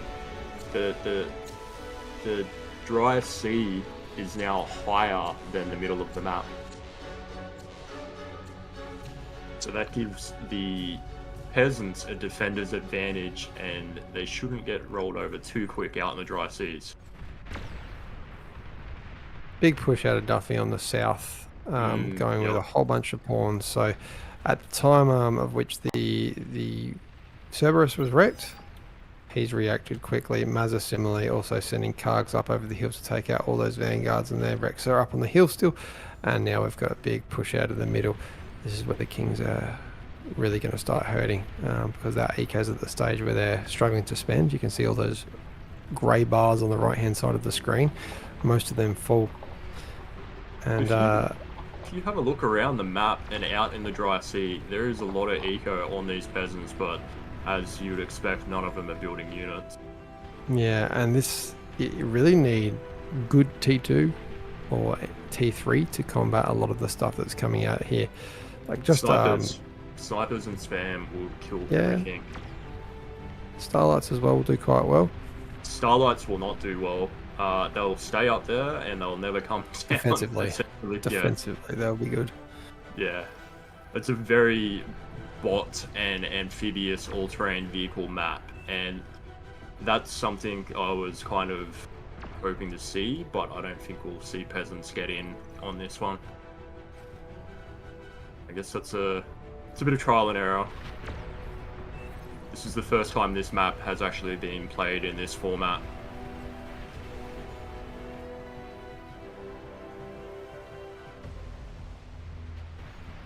Alright, so for next game, I've gone and posted the updated Serb. I might even think that they need to be reduced to 1,000. I had it at 1,200. But they just are so powerful. A Cerberus can take out, like even Shivas don't go well against Serbs. Similarly, we'll probably reduce the bonus by a good 10%. Yeah, well, I mean, it's kind of, you asked me, do I want to put it to 50? And I said, if you want to see a good showing out of the Kings, sure, put it to 50. But I think it is going to be their first. 40 to 45, yeah. Yeah, I think 45 will be good. Depends who's in the middle. We haven't seen Kings win for like 7 games in a row now, so this will be potentially their first win. It's a bit of a morale boost for them, I think. We doing well now with his eco. We do need the Kings to, defend the hill for once. Yeah, they can get across there. That's good to know. How are you finding it, Tom? Tell us your thoughts. I am a long way behind at the moment. My units have only just hit the stuff over on the right. So I don't know where you guys are up to. When you were first building, up to, Tom? 21:15. Okay, you're about 30 seconds behind. That is a bit of a problem. Yeah, I am playing catch up because it means that any Tom, commands. you need to make a GoFundMe for this game. Hey, look, my units got out, so I'm happy with that, and they've just been given commands to basically go roaming. So we will see what they get up to. How many? Ray, do you have any recommendations on what we can update for the next game? Watching the first little part, the Cerberuses are very, very strong. I'd actually be willing, even at a range 1,000 Cerb, to build a Cerb and not much else in the way of defenses to hold my lane. Maybe a tiny bit of spam clear. The bonus is definitely too high for the Kings, at least for the moment. A couple of the big key differences between this week and last week. We've upped the bonus. We've also given them access to 3 additional mexes and the Geo. We've also given them a massive high ground advantage. The combination of those 3 things has meant that this is quite King's favored at the moment. But one of the things to bear in mind is that last week there was a lot of aggression out of the peasants. If the peasants had been as aggressive this week as they were last week, I don't think it would have changed the outcome dramatically. It just would have slowed it down just because we've got the balance slightly wrong with those extra mexes and the extra build power. But I think we could have seen. Having said that, we did see that the top right red player almost got completely destroyed, even with things how they are. It could have forced Duffy to get earlier units, so I don't think we're that far off of finding balance. I think the big debatable questions are going to be whether or not we find a happy medium with Cerberuses, or whether or not they're just a unit that has to be removed because it is too strong at 10 minutes defensively, and then finding what the right bonus is, and then I think we'll be in a good spot.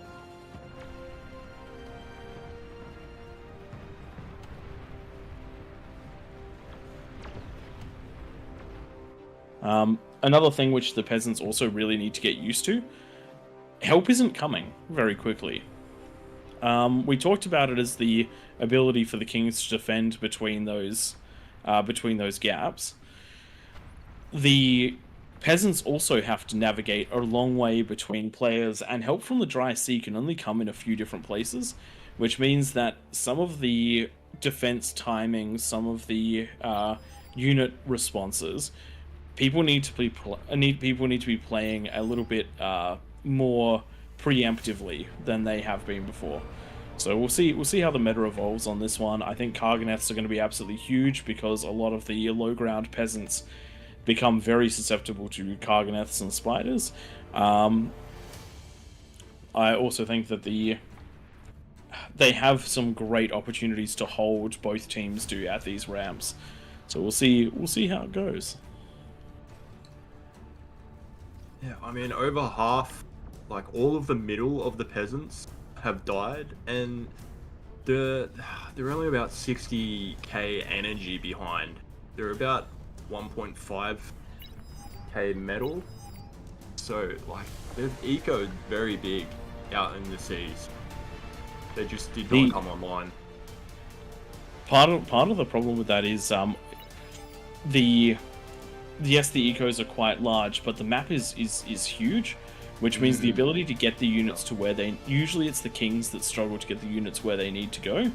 In this case, it's going to be the peasants that are going to struggle to get the units where they go, because let's just say you've got, I don't know, this corner over here that has more aphises than the sun.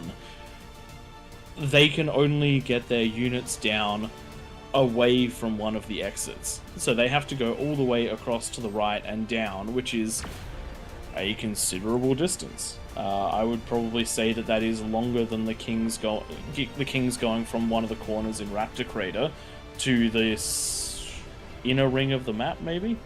So there's a lot of I think that there's going to be a lot of nuance on this map. I think. It works both ways. They're very protected, but if they don't actually get into the middle and help put the pressure on, then they're never going to get out of their corners. Correct. I think this game was closer than a lot of the other ones have been, and it's given us the opportunity to see a bunch of stuff that we wanted to see. But if we lower the bonus down to, say, what do you reckon, 40? I reckon we'll give this another go at 40. And Twig, did you say you've got the Cerberus tweak to I've got it reduce at the range? 1200. I don't have it at less, unless someone knows how to do tweaks and apply it in the next 5 minutes. No. Down to 1000. But I know you're how to do already- the first part of the code, but I don't know how. I've forgotten how to go and actually apply it in the game. I've got You're Colonel changing the disappointed range me. He's by taught me like 3 times. 450, which is a fair bit. It is. Brings, It'll it brings stop. it right back. It'll stop it shooting off the ramp, but it's completely going to protect the ramp, I think, if everyone gets a serve up at the 10-minute mark. But hey, we can do it and see what it's like. Yeah, exactly. And then we have to reduce it. If you really want to give you guys a challenge and give it to the peasants on the next one, go off 35 bonus with the 1200 serve range. I think 45 is the- probably as low as we drop it. You know what we Because do? it starts getting We'll do challenging. 45 and we'll just open this up to whoever. With some experience, of course. No 1 chefs, no 2 chefs, no 0S. I'm excited to see how you guys go on it. I will not be playing this again. No, Because I'm also going to cannot. wait until next week for this one because I just want to observe. I feel it would be somewhat irresponsible of me to jump in the game knowing that it's still not balanced somewhat. Mm. We want to find with confidence games that can go either way. And that's what we get Finding out of some of Throne, the- Raptor, Crater, and Claymore. The pathing getting out of this green section is interesting. Yes, yes, it is. And I think that's one of the areas where your spider units are going to start becoming more and more critical. Well, yeah, It you got also the Duffy might down just- on the bottom right. He's got all of his spam going up the ramps, and then he's got some Kargis that are just going to walk straight in. Yeah. And they're the challenges that we'll either have to adapt to as the with some tweaks on the map, or players will adapt to them either way. But we won't know until the meta stabilizes a little bit. But it definitely, with no kings falling this time round, it definitely is an indicator that our bonus is a little bit too high for the kings. So one of the Watch, though, things we'll I lower- was... Yeah, go.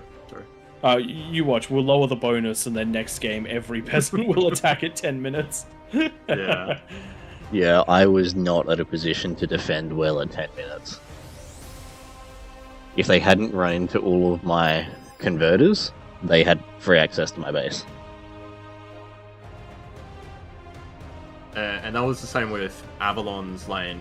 He had ticks go straight past him over the little ledge on the mountain. So there's definitely still gaps for units to get in and around the kings at the start if they are not prepared. But one of the things Players I was will learn those excited gaps. with the map was the fact that there was going to be different strategies in using units that we may not see on a lot of other maps due to the traversability of the different areas of the maps. Like, you might want to use vehicles to take the low ground, but you're going to definitely have to go T3 or bots to get up into the middle of the king and start utilizing hovers or amphibious units as well.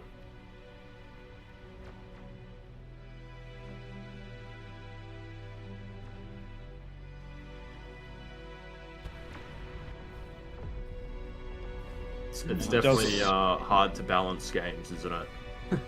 We get there. We've got it pretty tight on a lot of the other maps, but it didn't happen overnight. And at the end of the day, we want more and more maps, and each time we balance a map, we'll get better at it for balancing the next one. And eventually, we'll just be able to mass produce them. And by we will be able to mass produce them, I mean we'll be able to say, "Hey Dominus, please make more map." That's right. No, I really enjoyed it, and a big thank you to Chronographer, because he was the one that gave me the initial instructions, and he's the one that's made those maps for you initially. Hope you do a better job than I do of remembering it, and literally he taught me as well how to do this Cerberus modification, and I have forgotten parts of it, and it's been like a week. Now, in the background, just noting that Ruse, who was caught in the game, as aka Tank Tom right now, Rise, sends his apologies. He saying that he could not type, he could not place or move a comma or anything at some point, and was bugging out and asking if he can have a go at Kings. Yeah, look, that's it. Things happen. It's one of the things which is really hard about the position we're in is if we don't know what's going on, we have to make a decision that could potentially be not ideal for someone that we're friends with, for someone in our community, but the game has to start. So we have it's no worries that there was an issue with the game. We're sorry that we couldn't fix it for you straight away. We're more than welcome for you. You're more than welcome to come back and play Kings in the next one. But that's just, unfortunately, that's just how we have to do it. If it had been a more normal situation and the lobby hadn't crashed, we probably just would have ended the game and started again. But because the lobby crashed, everyone would have to rejoin the lobby. There would be a lot of confusion, so we took the confusion onto ourselves and just made a decision that could start the game. So no worries there whatsoever. By the way, also, copy and paste for the Krakatoa, what I sent you, pray don't use that. I just realised I had the 3 max rule in there. Luckily, the Kings don't read the fucking rules. Is the new lobby up and ready for us to one. switch over? Good question. It does not look like it is. We're going to need Nightmare or someone to get one going. He's probably got about Where's my stuff made 15 seconds. Hot tip, Tom, you can probably quit the game about now. There's 1 com left and it's about to die. So Yeah, I'm get ready looking for at the the next one. stream on my other screen going, now where are my units at? Which commands have they managed to execute? Where is the last hidden comms? It doesn't look like there's no comms left. It even says there's no comms left. Why is this not finishing? It could be Because because Tom's of- alive and Tom is Amir. That's right. I So would if you're say a peasant, can you please hit the vote resign? I believe there's a spy among them. I mean, Tank Tom, did he leave? He did leave. Yep. no, I'm being Okay. held on. I'm still here. I'm just a long way behind at this stage. Ooh. I'm like There 2 we go, minutes behind. Nightmare's gonna kill this lobby anyway. He's around, so hopefully ask him to get the next one going.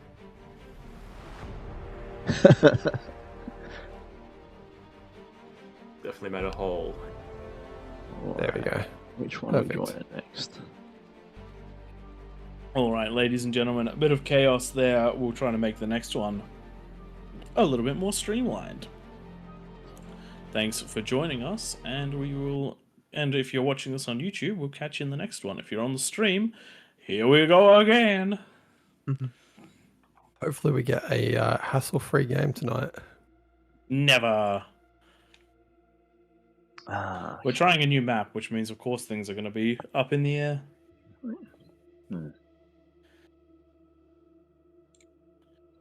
Yeah, I do think if you want to see the peasants have a good showing, it needs to be around 40. I think 45 is still going to be too high. Depending on the Yep. kings. Depending on the king. If you that's the sort of thing over time we'll dial it in and end up sitting around a consistent number somewhere, but it's going to take a while to work out where that balance point is. Hmm.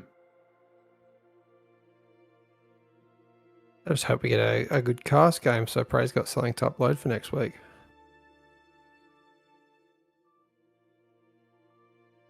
All right, Dominus, do you want to apply the new you need to be made boss? All There you right, go. and while they're all Dominus, setting you that can up, set it up. Just use my code for the serb. Yep. I've posted it in the new thing as well. all right, while that's being set up, I'm just going to backlog chat for a moment. So yes, the Cerberuses, you wouldn't have seen them last week. We did expand the area that the Kings had available to them, so they could start with more than 3 mexes. That's why we saw the Cerberuses this time. You notice the ramps actually kind of moved. So the top of the ramp is now on the inside instead of it being the bottom of the ramp. So a little bit of a switcheroo right there. So we're learning a little bit about that. Definitely, the high ground is definitely helping the Kings a little bit. yes, for the Serbs, we're going to be looking at that one. We've temporarily lowered the range by 450. We'll make an assessment after we've seen another game, and we're also going to make a change to the bonus. We got Emre up Vessel. top. Oh, I sorry, think what we was need a 40. There's Emre up top. He wants to be a king. Yeah, 40s for the Kings. Yeah. Moon Vessel, I'm glad you found the game and that you're enjoying it. I hope you enjoy King of the Hill as well.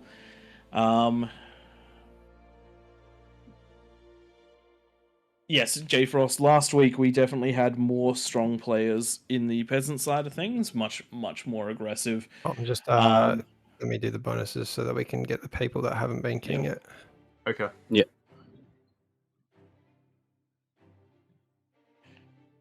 Yeah, the peasant experience this time round was what the king experience was last week. We'll get there with balance. Don't you worry about that one. Piece of bread. Don't you worry about that one. We will get there.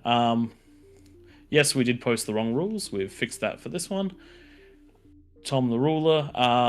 Yeah, the lava did change how it worked, so we over bonus this one. That's just what we did. How are peasants meant to climb the hill? Hopefully with a lower bonus, we'll see it this time.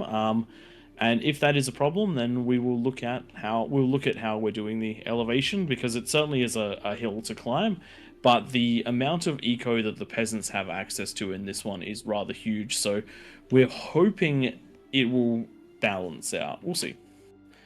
Also, massive thanks to Dark for the 100 bits. We really appreciate that one. Twig, did that pop up in our chat or in the Beyond All Reason one? That was... Bear with me. I've just assigned bonuses to people, and some people have left after they got the bonus. Anyway, if you do it in the official, it goes to the official, which means it goes towards the game. If you do it in ours, it goes towards us. Either way, we are always incredibly appreciative of any donations. But they are not necessary. And with subscriptions, we massively appreciate them, but again, not necessary. We like bringing you guys King of the Hill every week because it is something a little bit different in the RTS world. And in a game, where games like StarCraft have the arcade, in Beyond All Reason, we have a couple of people that mess around in the lobby, play with maps, and build, hopefully, what is an interesting PvP experience for everyone. Yes, the Serb nerf was a big factor. We'll see how it goes with 1200 range, down from 1650, and we might even nerf it further again, and if we end up nerfing it over and over again, we might just remove it. We are not sure how we're going to sit that one there. Me personally, I'd love to see a Serb with 300 range, bit of a melee Serb. And that's the other thing. A lot of players will have seen things that worked and didn't work this round. So hopefully we'll see some more of the effective strats from the peasants and making it and putting the pressure on the kings, because that's always key. Pressure on the kings is always key. Those arbiters on the high ground are crazy. Reason to nerb the Serb.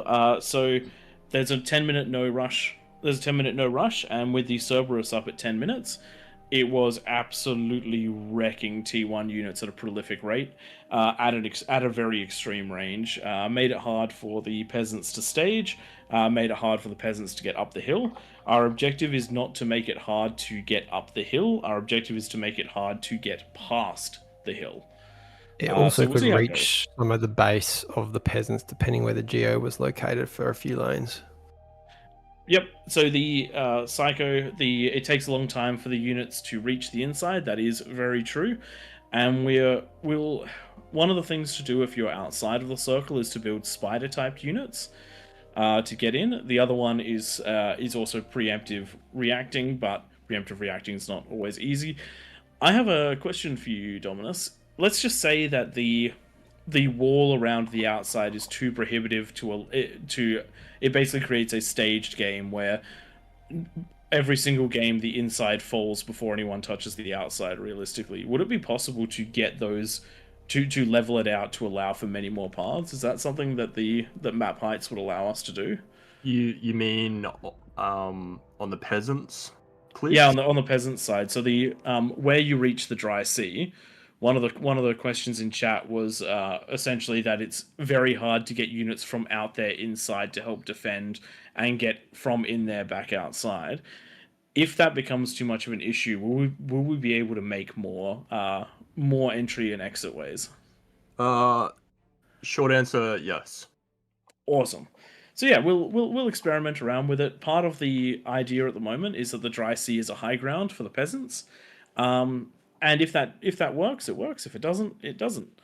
And we will work it out. Someone has a bonus. There we go. Let's get rid of their bonus. I think he accidentally went down there, so now we need one more king.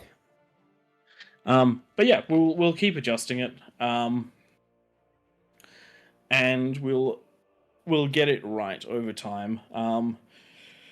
We got really lucky with Throne, with Claymore, and with Raptor Crater. And even Raptor Crater, I will say, the start of Raptor Crater was a bit rocky. Do you guys remember one of the first Raptor Crater games where we were like, oh my god, I don't think it's even possible to T2 all of the mexes by 10 minutes. They're just so far away. Yeah, I remember those discussions. Oh man, the efficiency tech has gotten crazy, but we'll work it all out. And if people, we're playing this map a lot right now because it's new and because we want to get it right. But hopefully we'll get this to the point where it's just one of the maps in the rotation, and so some nights it'll be Raptors, some nights we'll have Thrones, some nights we'll have Krakatoa, other nights we'll have Aurelia, What I guess. happened to the game? Which map are we loading into? Yeah, just jump back to Aurelia. Yeah, I saw that at the end there. Sure. Who did the force start? I force started, but I didn't touch the map. Yeah, that's odd. It has been There's buggy. nothing in there about The the map It changing. just did it afterwards. It's all right. We've loaded in fine. So okay. it just did it in the menu. Tonight, the night of bugs. And Okay. yes, Yes, piece of process credit can the Serbs control the game a bit at the moment, but yes, we will find the balance that works on this map, because we did try, I think it was Epic Hot Stepper or something along those lines. The issue with Epic Hot Stepper was the sheer amount of economy that some players got versus others, as well as the insane amount of reclaim around the map. It made it so that games were incredibly swung one way or the other. The peasants either dominated or the kings dominated. There was sort of no in between. Whereas on this one, I think we can find a very happy medium. Hey, Evil Potato, how's it going? Evil Potato jumping in as a king. And look, guys, everyone loaded in. It worked. We did it. I'm just touch wood. Nothing's going to go wrong this game. G'day, I have no idea. Thanks for joining us. Also, you have a little icon next to your name. What is that? That's the shared. That's the shared chat. Ah. No. It looks like a knight's helmet or something along those lines. Ah, that would probably be a Prime account or a Wolf helm, raging wolf helm. I thought it was a sci-fi helmet because of how small it is and how far away it is, but that is also nice. All right, ladies and gentlemen, Twig, I feel like this map may or may not be favoring one side. They're all evenly balanced around the outside. It's fine. Correct. Super evenly balanced. This is going to be an interesting one. We have all of the co-op eco on one side of the map. Elden Ring. Okay, that makes sense. I was thinking it might be Dark Souls, but Elden Ring makes more sense. Okay, Mostly because of the hair. Are these all red? These are all green or orange dots? I'm going to force start this in about 30 seconds, people. So just make sure you've got your final positions. Kings inside the lava, peasants outside. They've actually done it for once. Not had to spam it in chat 1,000 times. Thank you, guys. I'd better get my record on then. And I better update the AllReasonNoLogic stream scorecard to be 1 apiece tonight. We've got 1 king win, 1 peasant win. This is the decider for the evening. Or the day, wherever you are. Okay, we do have quite a few USA and Canadian flags, so maybe with the time changes that happened a few weeks ago, it's not alright for King of the Hill because we're not at your Rooster's Crow hour. Okay, kicking it off. Sorry, what was that from Nightmare? Forgot to force load all units. I don't think the tweak will load. If you got to force load all units. So it means that it's very likely that the Cerberus won't have the reduced range. I don't understand what he means by force load. You have to force load the units, then you can do the tweaks to the stuff, I believe. Yeah. It's just basically you did a tweak before the unit existed to be tweaked. That's confused me. We've just we're going to copy paste. Whoever, I didn't do it. Who posted it in? We just copy and pasted straight from the Discord. That's right. It'll just be something that we have to set up the order of inputs for it to. For this one, should we just say no Cerberuses for the kings? Hang on. Who was it that posted the rule?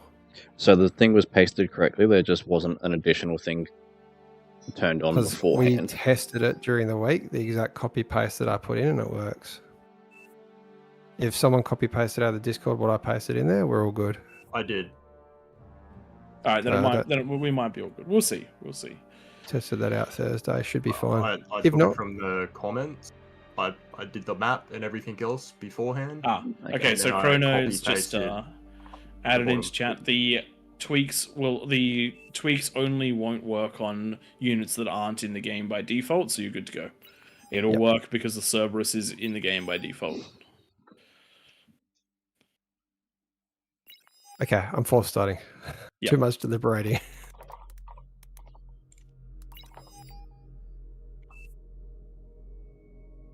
Battle started.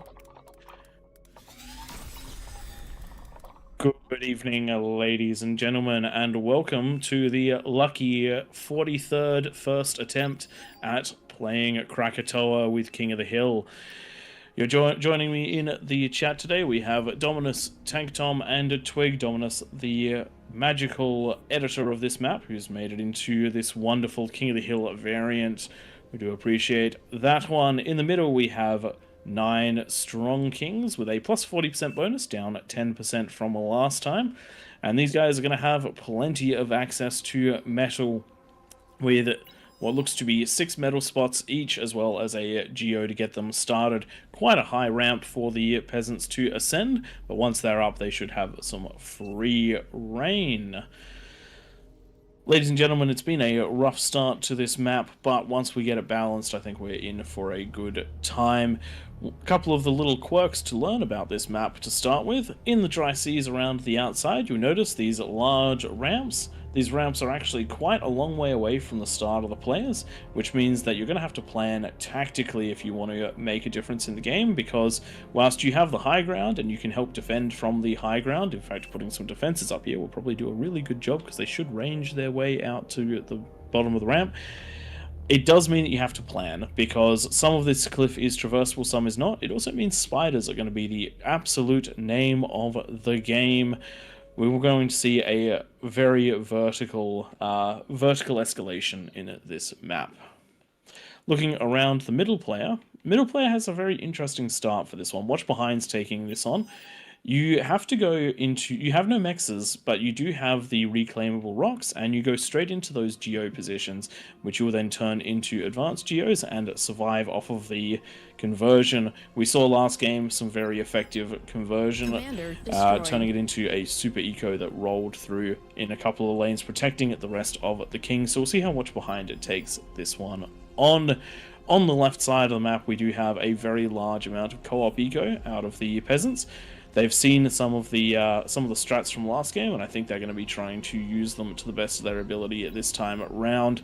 We might see some arbiters on the high ground, some early Karganeths, termites in numbers. We'll see exactly how it goes. As the peasants and the kings learn this new map, hopefully we'll see some pretty awesome strategies out of all of them. So, you noted arbiters on the high ground. It is a little bit tricky now for the peasants since last week to actually get a high ground advantage, because the map has been raised by a bit. We only can see a couple spots hitting the F6K. We can only see a couple spots that really have access anywhere near the top. So it's going to be quite limited, but you can get units up there. I would personally recommend going for the vanguards, the spiders, if you want to abuse those hills, and they're going to be a great way to get into the king's bases. You know exactly where they are. Similarly, kings can get out very easily over these things. They're so steep, and then run down the hill. We've got peasants right there. That's really a big difference. There's not much separation, but at the same time, because there are all these mountains, there's a lot of pinch points. So you might kill a king, but then you got to get through either. Let's look at Little Worm's base so that Prey can look at the same as me on the bottom left. You got a left, a right, and up the hill, and all of those quite easily defended by the next player if they have a reaction, if they see what's happening.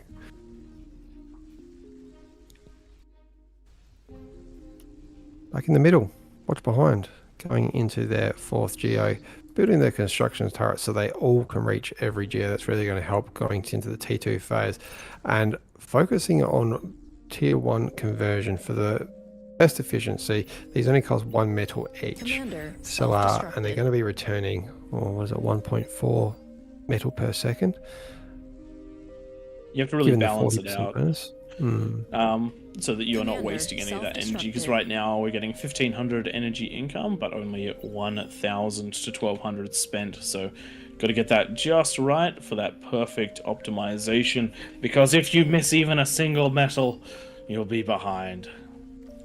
And Watch Behind's doing the best not to do that. It is interesting how quick it is, how quickly it changes, just with the geos coming up and you're getting an extra 300 As soon as you get the balance just about right, the next geo finishes and you're wildly behind again.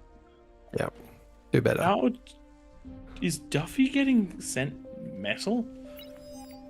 How on earth is he building this much stuff all at once? Where am I looking? That is just good scaling, top right.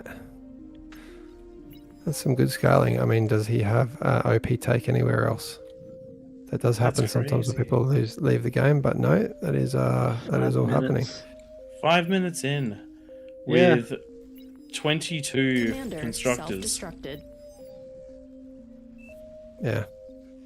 That's correct. That's going to come online quick, because he's currently producing more metal than he's spending, because he's got that right ratio of wind construction. While wind is at 19 as well, and it's staying there. Yep. Oh damn, that's gonna be a tough spot to break, because getting up there is gonna take the Kings a while, regardless of how they decide to go about it. So that should turn into quite a crazy time. If anyone wants to learn how to do the dry sea, I would highly recommend going back into this replay and just watching exactly how Duffy does this, because this is a plus 30 metal dry sea at 6 minutes, which is actually insane. Watch Behind, only on plus 34 at the moment, but about to reclaim that T2 lab as the T2 constructor is finished, and just making sure that metal storage is out before he bottoms out on the very well-timed transition, actually. And he's going to go into these 4 geo straight away, so that eco is about to explode the commander. I like that he's not reclaimed it, because it builds these quite quickly. And now let's look around at the other kings. Down the bottom left, Little Worm is going into an advanced geo. hopefully we see what we saw last game. That gets turned into a Cerberus before the 10-minute elapses, because it is very spicy in that location. That thing's going to pop and kill the entire base if someone can get in there to get in there early. Over to the right, Mako's going into the Prude straight away. That's a little bit safer. Do we have any Cerberuses happening? Yes, though we do. Over Trap Cat on the right. I'd like to see what they're going to do. So just double checking the range of that is down to 1200. Yes, confirmed it works. Hey, it worked. Nice. It's not reaching that lava there. It's only shooting onto where there's what's it called? Onto the ramp. Dirt? That grey section. Yeah. I would call it Alright. ash. Nothing's gone wrong yet. Touch wood again. This might be our first game of no chaos tonight. Well, the chaos that we don't want anyway. We want a lot of chaos in King of the Hill. What do you guys reckon? I'm actually not knowing who's going to win this one. Just following up on Duffy, we just got confirmation in the Twitch chat. The reason that he has been able to do this so well is because, and I quote, "I'm just made better."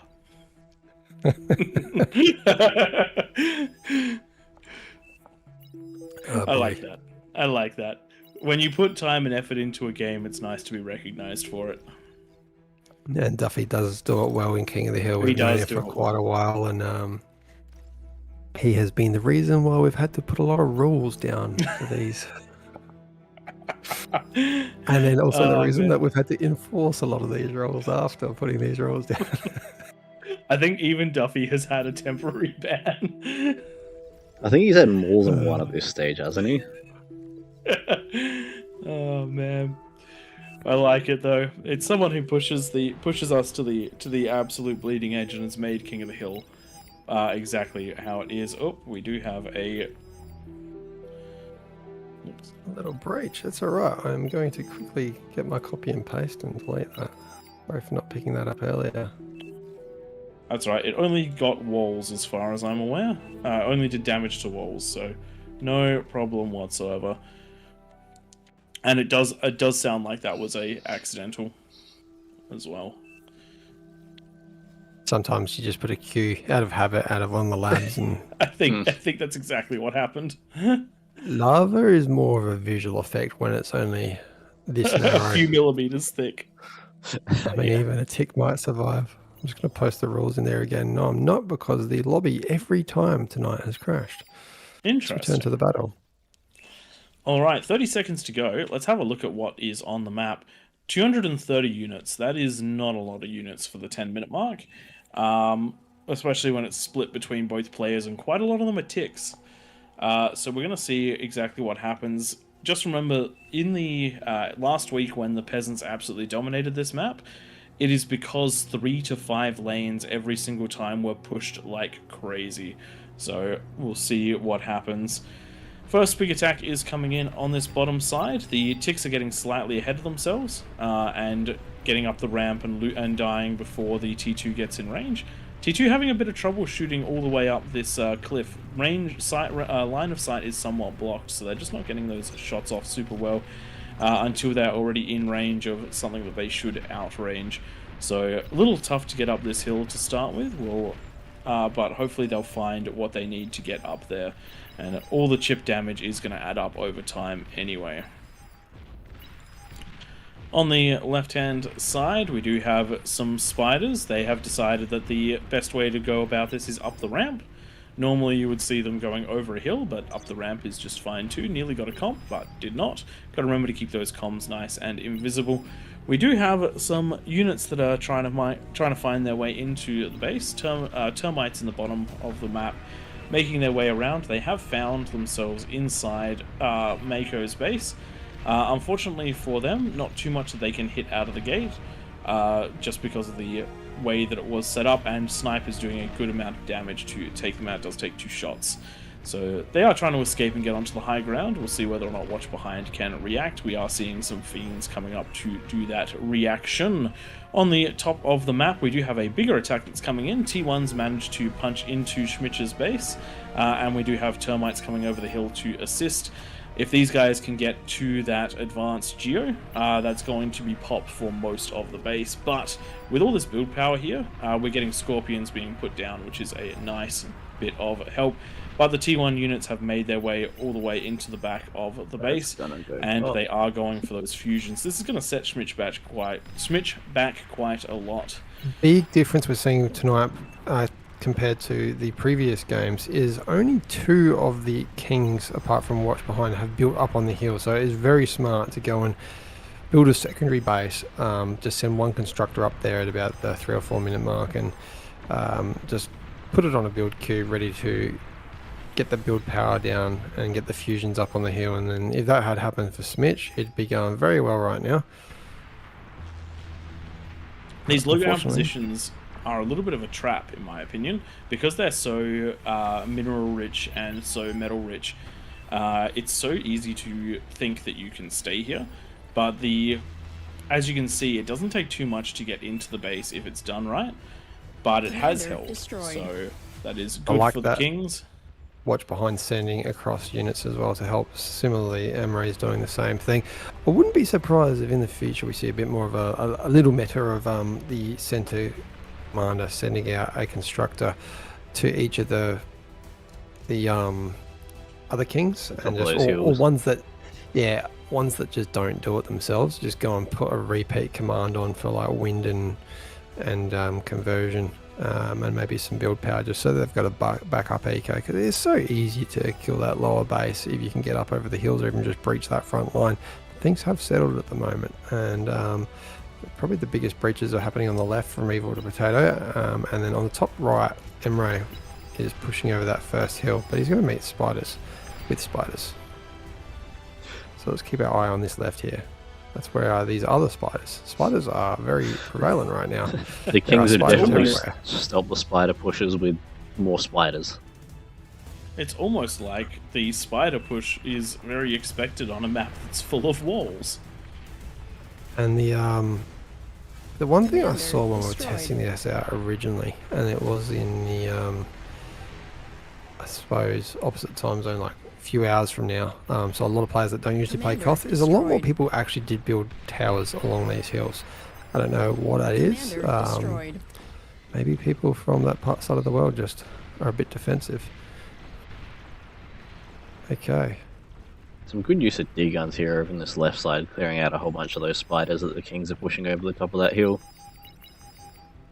Psycho doing a good job of holding, but unfortunately, Evil Potato has managed to get themselves out of their lane and pushing down from the top, and it is very hard to defend in this situation because the peasants are somewhat isolated from each other, so it's hard to get enough units in to really deal with this. But a really good use of Fiends and the Centurions to clean a lot of this up, and now it is just some ticks trying to break their way through, but I do think those will be cleaned up as well. So at least for now, the peasants are holding, if not taking chip damage as they do so. Self-destructed. Now, even though we've given quite a smaller bonus to the Kings, it does look like all the damage is happening to the peasants, and that is just a case of they're pushing out with a lot of spiders into a lot of undefended areas. And yeah, even on the right, we've now got Trap Cat pushing out, this time though with mammoths and fiends. I do like to see a D-gun take out one of those mammoths, but one's going to survive. Can Zoka get the comm out? It does get the comm out, but the rascals are chasing. Maybe we'll see another comm going down there. So 15 minutes, and we're seeing Watch Behind with the 5 Aphis in the middle, 6th one going down now. So it doesn't look like Watch Behind was under too much pressure and was able to eco nicely behind this, which is certainly going to help the Kings. Currently 30% to 40% in eco in favor of the peasants, but a lot of that eco is outside of the circle right now, which means that it is a much more even fight at the ramps and around the map. So hopefully we'll see some of the dry sea players sending units to assist soon, because it is going to get harder and harder to hold as those kings scale, particularly once that middle king comes online. Ronographer just made an interesting comment in the Twitch chat that I didn't even know. If you select any constructor, they actually make almost, like, what did he say? More than half of the energy required to make wind by themselves.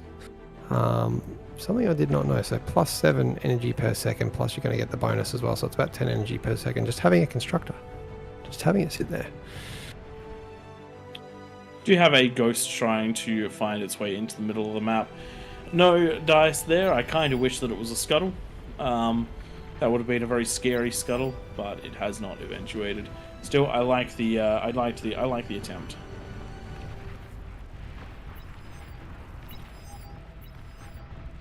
Does look like a lot of pressure is coming down onto NoLogic. Mammoth's pushing up with spam. This is a very, very strong T2 push if you don't have the right units to deal with it. We just had Smitch's base die on 10 o'clock.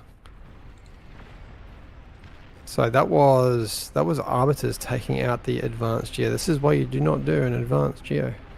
Cerberus. Cerberus or Prude? Cerberus or Prude. Everyone else done that? I think everyone else has done that. And this live is why life we on talk the edge. about the Build your geo, building push your forward. economy on the high ground. Smitch is walking away with very little in the way of income at this point, and so he's going to have to start from scratch on the high ground, whereas if the economy had been there in the first place, losing this front ground wouldn't have been too much of a problem. And it doesn't necessarily need to be everything, but if you've got a fusion or two up there, that's enough to rebuild from. Rather than basically starting from scratch where he's currently at. And that's why we've seen from quite a lot of these players going for the butler tech instead of the static build turret tech, because it has allowed them to build on the high ground. So for example, up here we have Emir that is just using butlers and only butlers to assist the T2 constructor on the high ground build those APHIS. Some sexy butlers. People might know them as Twitchers. Nope, those are definitely butlers. Twig is wrong. Twig is 100% wrong in this situation. Demon doing its best to hold off the front lines, and it did manage to kill all those spiders, which is going to allow for that critical level of safety that Emir needed. Manages to hold off this for at least the time being, but this is a lane broken for the peasants, and we need to see them capitalize on it as much as possible, because if you look at the bottom of the map, the lane that was broken by the little worm has managed to is managing to spill over, and we're seeing the dry sea starting to come online, but it's only 2 players with T1 units. Okay, we are seeing some high ground from Shotgun Pew Pew. Going with the Tremor, I do like that. The amount of damage that Tremor is going to do over time to the units coming down the lane, it might not be directed, but it will certainly end up being a very, very strong shutdown. This is what I was talking about with getting the right units on this high ground there. If you can get a Tremor or 2 out to assist or something similar early on and then go back into the eco, you will do a lot with it. So that's very, very good. The best thing to do with these Tremors is just attack ground. You can see it was trying to chase specific units, and then it turns its turret. But right now, once it's selecting 1 unit at a time, it will shoot continuously. Just hit it on attack ground right in that choke point. Mm-hmm. I'm seeing the wall of twin guards over here. We do have 8 twin guards built right next to each other. They are all gonna fall to the same missiles. But I did like the way that looked firing. Twin guards, whilst beamers I think are more effective than twin guards, I do like watching a wall of twin guards. One Shiv almost going down, but a full health Mammoth right behind it, and those things take a long time to kill. Now that the Kargis are here, it's not looking very good for Daoshi Bag. But the reinforcements are starting to push back on the other side, though. They're coming in drips and drabs, which means that those Mammoths Those mammoths are up to 230 kills. Guys, don't waste spam like this. It's literally just money down the drain. You can't push a line of spam into three mammoths. It's not how it works.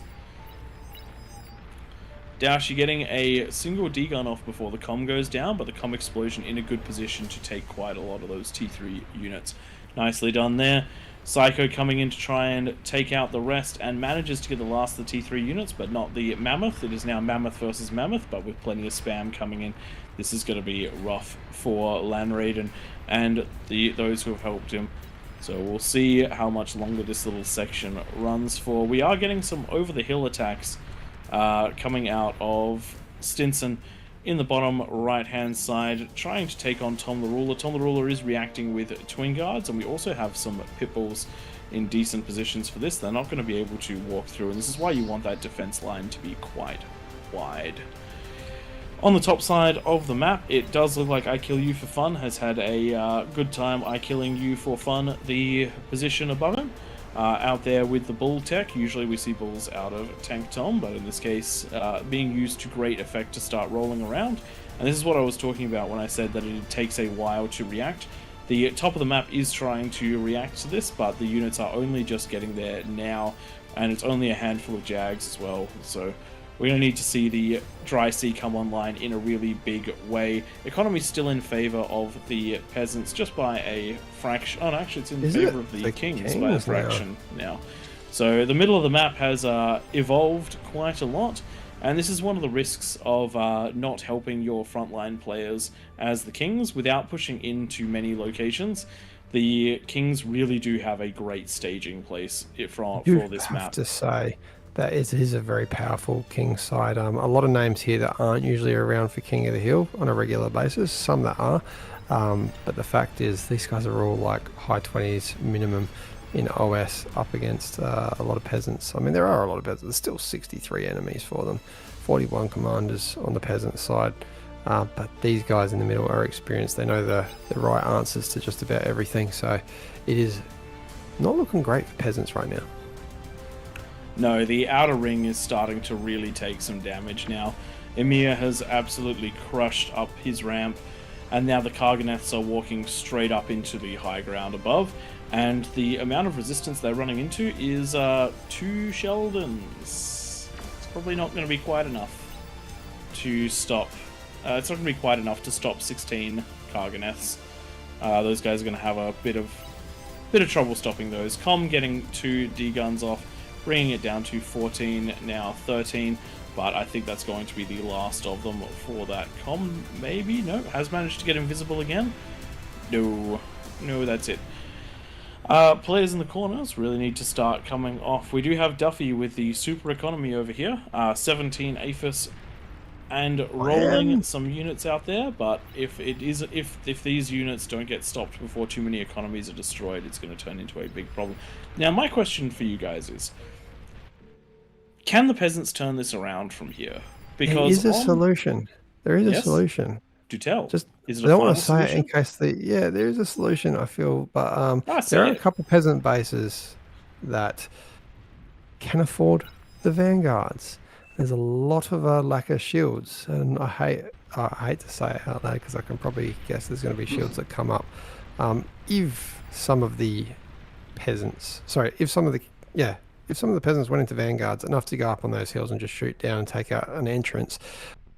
We did see it, I think, in one other game where it was looking like it was going one way and they just popped the middle. It changes everything. I disagree with that, actually, because the vanguard range, they'd have to get very deep into... They have to basically get I'm talking to the about middle taking top out. section. I'm not talking about taking out the middle. I'm talking about taking out one of the these front entrances. bases are almost irrelevant at this point. You have almost no economy on the outside of the map, on the low ground for the kings. You've got 3 fusions. The peasants need to pop the middle to have a chance of winning. 6 fusions. Is basically where it's at. 8 fusions. Because at this There's stage, only 9 fusions on the low ground for the kings. There aren't any APHIS either. So even if you get the vanguards up there, the amount of damage you're going to do isn't even enough to swing the economy favor back into the peasants' hands. Well, what's your answer? Because I do actually agree with you after evaluating it. You're saying that there's no solution for the peasants right now. Well, I don't have one. That's the thing. In a Raptors game, you can sneak invisible units in, or you can get lucky vanguard shots, catapult shots. You can walk a juggernaut in, but the distance is too great. So the question is, what do the peasants do here? It is tricky. Because early game we saw some really good pushing. Do we leave nukes off? That's probably an answer. But it's interesting because we have players like Duffy right now that have an absolutely crazy economy rolling. Next to them, Meowcat getting theirs running to spam coming along for spam coming out of J Frost above. But the thing is that the dry sea players at the moment are quite cut off. They weren't able to get down to help the other players, and now you have the wraparound, which we normally see as being a very difficult thing to stop. What's funny is probably should have gone with the bonus that Dominus and I worked out last week for the very first game, the 35%. Maybe that would be a little bit more appropriate for this one, but it is very high OS players in the middle. So that's probably we'll keep an eye out because we want to find that nice balance point, and I think the solution is just more aggression, at least for this one, more aggression out of the kings, out of the peasants, because we did see what the aggression did in this top left. But they managed to it is kill a hard call. that lane essentially, but there wasn't enough to follow up and spread that pressure across the rest of the map. However, if they had to respond to, say, a top left and a top right at the same time, they would have had to pick basically who lives and who dies. And that's one of the other things to really bear in mind, and this is an important one. The amount of units that were produced by the outside ring of the map was very, very low until players directly in front of them had fallen. If the units are produced after the players on the mid ground are fallen, it's too late. It is too late. So there is definitely a learning curve and a balancing act to this map, because it looks very open, but it's actually very, very not. So we'll keep trying to find that balance. Hey, and we'll see we've had some victories this week though. I feel that we've nutted out, well, not with Dominus, I think he's in chat with us now, has nutted out and fixed this map up for issues with units getting where we don't really want them to go. There's better separation and a few more challenges obviously for the peasants, where we saw them absolutely roll the kings 3 games in a row last week. So cheers for that, Dominus. Now we just gotta do our job and find the right bonus and the right players in the middle.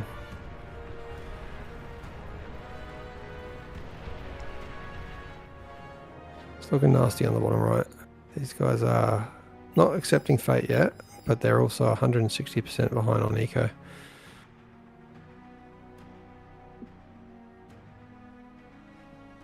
Very impressed with how much Duffy's been able to hold with a few of the other commanders up there on the top right. Sharpshooters taking, yeah, well they take out Kargis so quickly, and if they're kept on invis and they're not seen, they do well. Demons though are going to be a bit more of a challenge for these Razorbacks that are coming up around the corner.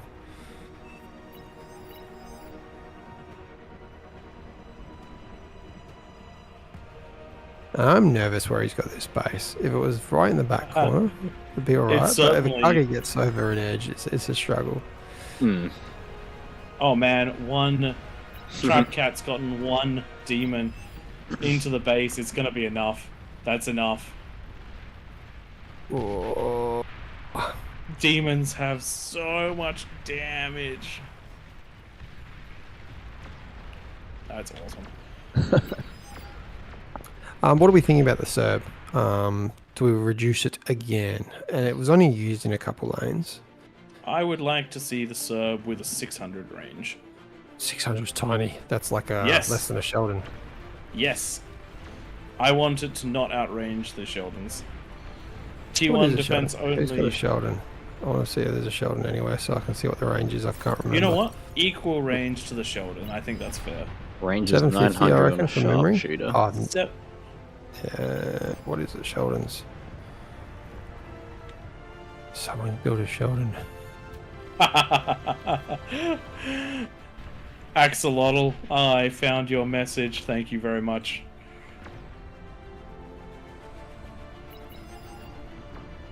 I'm just trying to find a T2 lab now. I really want to know. 850 There is we the go. range on a Sheldon. Then I 850. think that the range for a Cerberus should be 850 for this game mode. Okay, I'll work on fixing that up this week. I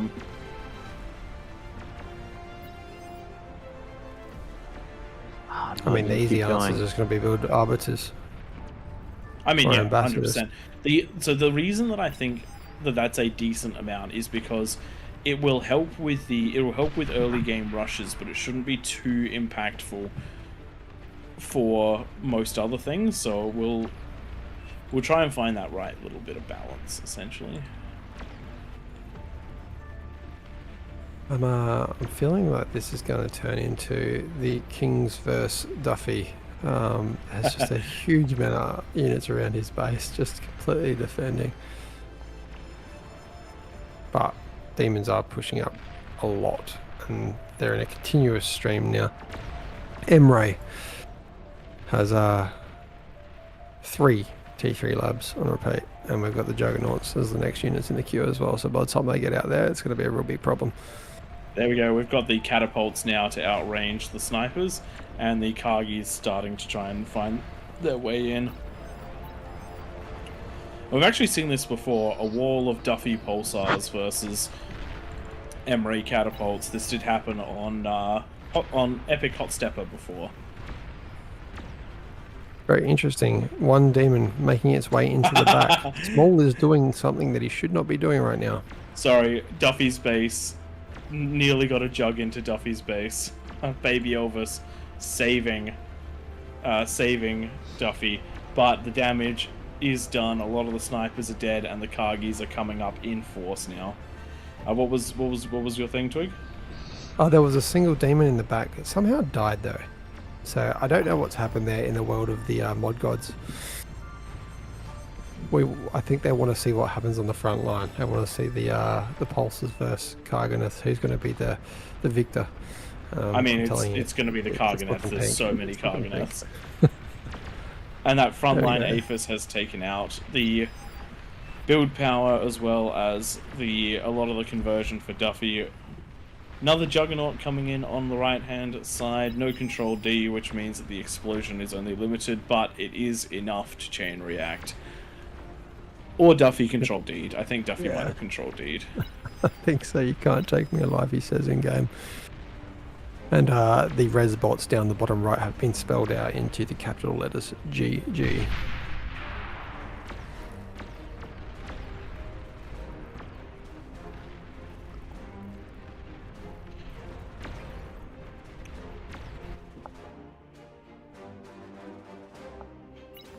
And on the bottom right hand side, some of the last kings. In fact, one of the last kings actually managing to survive inside of the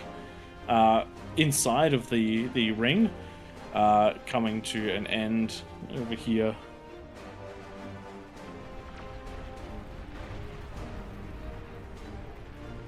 Obviously a very one-sided one, but I feel like it was still quite the challenge for the Kings to get out and take the whole map. It's they've done well. A lot longer than last game. A lot more eco needed. Just for anyone that wants to, jump into the AllReasonNoLogic community feedback section if you have any ideas for how we can make this one better. We're trying to find that point where kings can win 50% of the time and peasants can win 50% of the time based on the rock, paper, scissors strategies. whoever picks right gets an advantage, but not a guaranteed win. And it's interesting, we got it completely wrong one way last week, and this week's gone the complete opposite way. The Kings just didn't even have a chance last week. Those games were written off way faster than these ones, at least with only 9 Kings in the middle. These ones went for a little bit longer. Taking out all the peasants is a bit of a bigger task, but that is what King of the Hill is. It is a challenge for those guys in the middle, and it is fun and chaos for everyone. Jaleo on the left. Does look like the... This is where you're going to take them in, Jaleo, up that hill. That is, what is the range on them? Yeah, they'd have to get down the hill. Yeah. The evil potato aphises are just a little bit far away.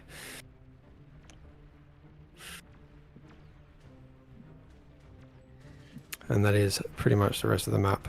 Apart from Pyro on the bottom. All but dead. Just going to paste in game. I cannot do it. That's right. Lobby has crashed. I think this will be the last one for tonight. On the AllReasonNoLogic Twitch, so we'll post our links if anyone wants to follow.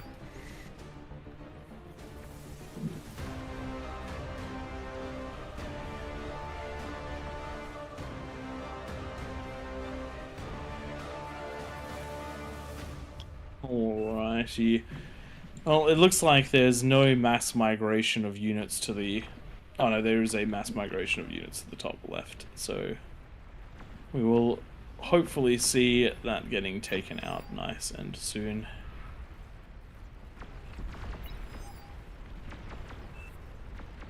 I would love to see these just attempt to walk into the middle.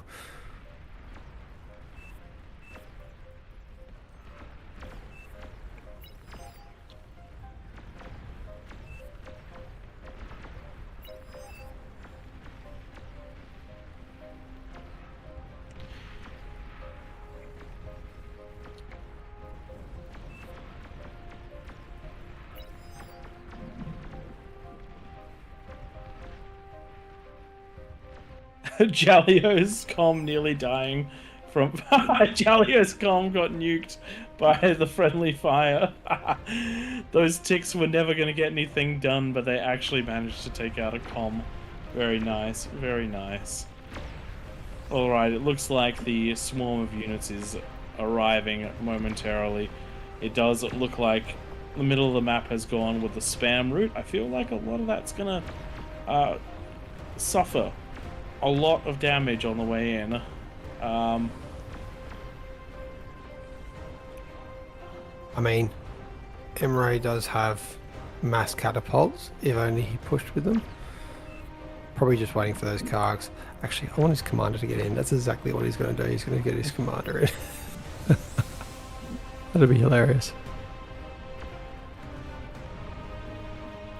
Alright, out of all of the units that were sent from the middle of the map, it does look like a handful of fiends and ticks have made it to the front lines. And we're going to see some more Vanguard self-damage on that commander. Demons trying to make their way up, and I think they're going to get past. Oh man, the ticks are in the base. They got eaten, but they did get in. Ticks in that base would be terrifying with that many vanguards shooting. With that many vanguards, I was hoping for the collateral. 27 catapults are just cleaning up these vanguards, but they've returned fire and taking out the catapults very quickly. Oh god! That's so many missiles. I'm waiting for the next volley. Jeez. Here we go. They're outranged now. No, they got outranged. They got outranged. Oh dear. That's alright. Does look like the last comm is going down here. Congratulations to the Kings for this one. And we will keep finding the balance on this one. Thanks everyone for joining us. And we will catch you in the next one. Like, subscribe, comment, all of that good stuff. Graphs quickly up on the stream, but you could really see the middle of the map taking off in a big way. All right, ladies and gentlemen, thanks for joining us. We haven't And quite for- found the bonus. We will get there. We haven't found the balance. We'll get there. So once, like Prey said earlier, jump into our Discord and throw us some comments. Let us know. Not sure if Nightmare's doing enough to party tonight. Stick around for a sec. We might find out. But We'll add for in now, there. Sorry, Prey. Well, you're still doing the recording. That's probably what you're trying to finish. Apologies. Go for it. No, Finish. recording's done. Finish. Okay. Recording is done. What I'm saying is that now after this stream, I don't know, it might be an hour or two, there's going to be the Alpha Cup Day 2 on the official, so stick around for that. I'll raid over to the official if people want to stick around. I don't know if someone's taking over. I'm pretty sure there might be a small intermission. Okay. And just on Tom the Ruler's comment, one of the things that we will be doing, particularly the sort of 10 to 15 minute mark, we will be reviewing that really carefully, particularly around those serbs, and we'll make a ruling on those serbs. Right now we're thinking reducing the range, but we will have a look at where they're where they're fighting at the moment and just how much damage they're doing, because whilst I don't want to say don't build the geo, because it would be nice to have a geo accessible map, but I'm hoping it'll be like a risk reward sort of thing. Potentially, if one of the decisions we might even consider making is removing the Serb and the Prude, so that you can either have it and have it be ludicrously dangerous or not. So anyway, there'll be a lot of chat about it over the coming week, and we will find out and next week you'll find out what our decision is on it. Ladies and gents, as Twig said, we've been AllReasonNoLogic. I've been Pradith, Twig has been Twig, Tank Tom has been Tank Tom, and Dominus joined us as well for the map explanation. He's also the one who did the editing on Krakatoa, so if we can give a big shout out to him, that'd be massively appreciated. But that's going to be all from us. And as Twig said, he thinks there might be something else going on the main, so we'll leave it up to the mods to do that. Thanks, everyone. He's 2 hours away, by the way. I just looked it up. 2 hours away till the Alpha Cup, so check back in, guys. Yes. All right, ladies and gentlemen, thanks for joining us. Catch you next time. See you guys.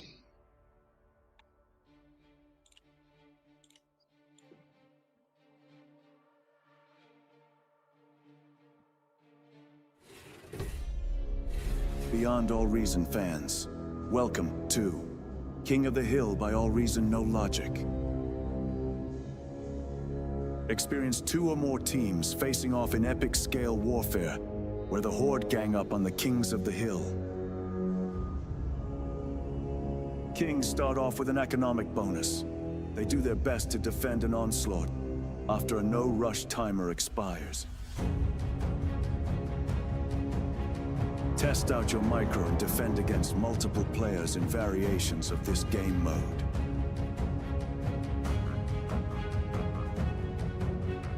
Or be part of the masses. Team up with your allies to topple the throne in a glorious victory.